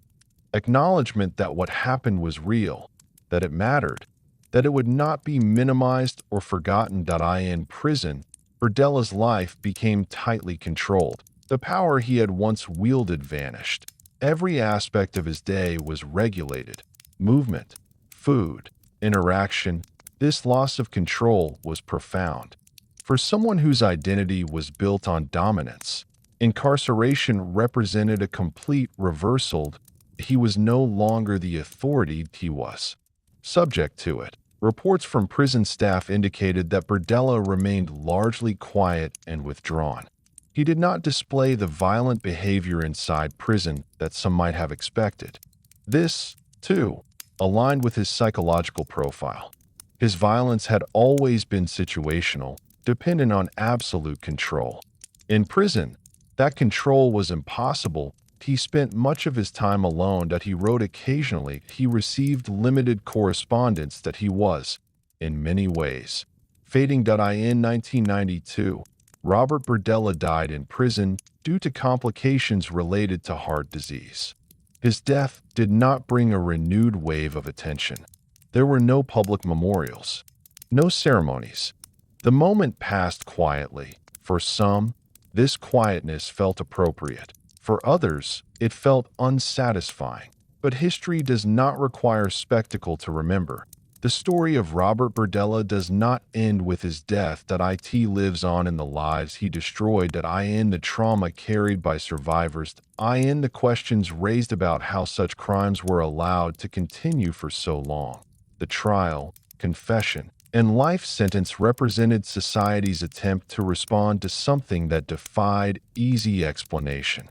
It was an assertion that, even when systems fail, accountability still matters. Robert Berdella was contained, but the legacy of his crimes remained, and that legacy would demand reflection long after the courtroom emptied.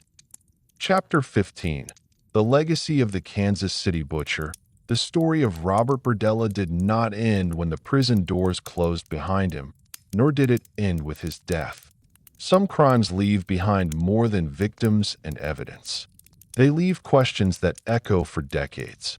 Questions about how evil hides, how society overlooks certain lives, and how warning signs are missed not because they are invisible, but because they are inconvenient to see. Berdella's legacy is not contained in his actions alone. It exists in the spaces around them. In what was ignored. In what was dismissed. In what was normalized. One of the most enduring consequences of the case was how it forced law enforcement and the public to confront the reality of marginalized victims.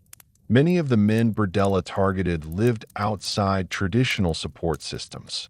They were young, transient, struggling with addiction, estranged from family, or navigating their identity in a society that offered little protection.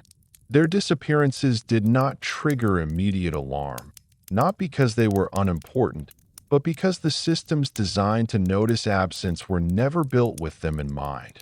This realization was uncomfortable. It challenged the assumption that danger announces itself loudly. IT challenged the belief that someone will always notice when a person goes missing. IT exposed how silence can be structural, not accidental. After Berdella's arrest, Kansas City law enforcement began reassessing how missing persons cases were handled, particularly those involving adults from vulnerable communities. Communication between departments improved. Databases were expanded. Greater emphasis was placed on pattern recognition rather than isolated reports.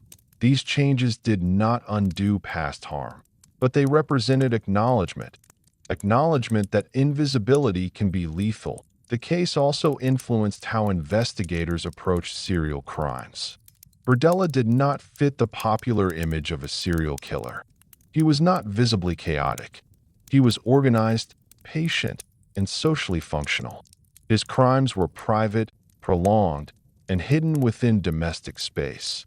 This forced a re-evaluation of profiling assumptions that IT reminded professionals that danger is not always loud. Sometimes it is methodical, sometimes it is polite, sometimes it is deeply ordinary on the surface. For the public, the case disrupted a sense of safety rooted in familiarity. The idea that a quiet neighbor with an unusual hobby could be capable of such cruelty unsettled deeply held beliefs. It blurred the line between us and them, between normalcy and monstrosity. This discomfort served a purpose that IT made people more cautious about assumptions, that IT encouraged questions rather than complacency. But it also carried risk. Fear can lead to suspicion. Suspicion can lead to stigma. One of the challenges in remembering cases like Berdella's is avoiding the trap of seeing danger everywhere. The lesson is not that anyone could be a monster. It is that systems must be attentive, inclusive, and responsive. Berdella's legacy also lives in the voices of survivors. Those who escaped carried trauma that did not end with his arrest. Many struggled for years with trust, health, and stability. Their healing was not linear. It required support, validation, and time. Public acknowledgement of their experiences mattered. IT countered the silence that had protected Berdella. IT affirmed that survival was not weakness, that escape was not failure, that speaking out, even years later, had value. The case also influenced how the media covered extreme violence. Early coverage often leaned towards sensationalism, focusing on shocking details. Over time, there was a shift toward contextual reporting that emphasized victims, systemic failures, and prevention. This shift was uneven and incomplete, but it marked progress. How stories are told shapes how they are understood. When the focus remains solely on the perpetrator, victims fade into the background. When the focus includes systems and social context, responsibility expands beyond one individual. Berdella's name became shorthand for a particular kind of horror, but names alone do not teach. Understanding does. Understanding requires confronting uncomfortable truths, that predators often exploit trust, that marginalization creates vulnerability, that silence can be mistaken for absence. The house on Charlotte Street no longer stands as it once did, but its legacy remains embedded in collective memory. IT serves as a reminder that evil does not always wear a recognizable face, that IT often wears familiarity, that IT blends in, that IT relies on assumptions. The true legacy of Robert Berdella is not his infamy. It is the lessons his case forced society to learn. Lessons about vigilance, about compassion, about whose lives are noticed and whose disappearances are questioned. The final measure of a case like Robert Berdella's is not found in court transcripts or psychological profiles. It is found in what changes afterward, not just in policy, but in perspective, in whose suffering is taken seriously, in whose voices are believed, in how quickly concern is replaced with action. Berdella's crimes forced many to confront a difficult truth.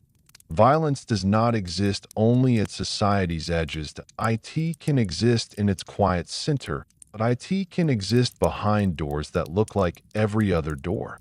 This realization reshapes how we think about safety. Safety is not simply the absence of visible danger. IT is the presence of awareness. IT is the willingness to notice when something feels wrong. IT is the refusal to dismiss concerns because they are inconvenient or uncomfortable. One of the most important legacies of this case is the renewed emphasis on survivor-centered approaches. When people come forward with accounts of abuse, the default response must be belief and support, not skepticism. Berdella's ability to continue harming others depended heavily on victims' fear that they would not be believed. That fear was not irrational. It was learned from past experiences, from societal attitudes, from institutional responses. Changing this dynamic requires more than statements. IT requires consistent action, training for law enforcement, accessible reporting mechanisms. Trauma-informed interviewing. Long-term support services.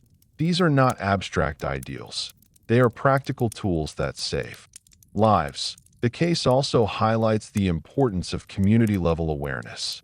Neighbors are not responsible for investigating one another, but communities benefit when people feel empowered to voice concerns without fear of ridicule or dismissal.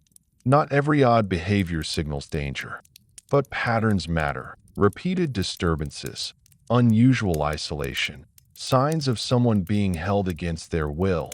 These deserve attention, not panic. Attention. The distinction is important. Fear-driven suspicion harms innocent people. Curiosity-driven concern can protect vulnerable ones. Berdella's story also underscores the danger of romanticizing or mythologizing serial offenders. Turning perpetrators into larger-than-life figures risks shifting focus away from the real impact of their actions. It can inadvertently grant them the notoriety they often crave. A more responsible approach centers victims, their lives, their stories, their humanity. Robert Berdella is not remembered because he was unique. He is remembered because he exploited vulnerabilities that exist everywhere. The vulnerabilities remain: economic instability, social isolation, stigma. These conditions did not disappear with his imprisonment. They continue to shape who is at risk. Addressing these issues is not solely a law enforcement responsibility. IT is a societal one. Access to housing, mental health care, substance abuse treatment, community support. These are forms of prevention. They reduce the pool of people who can be targeted without consequence.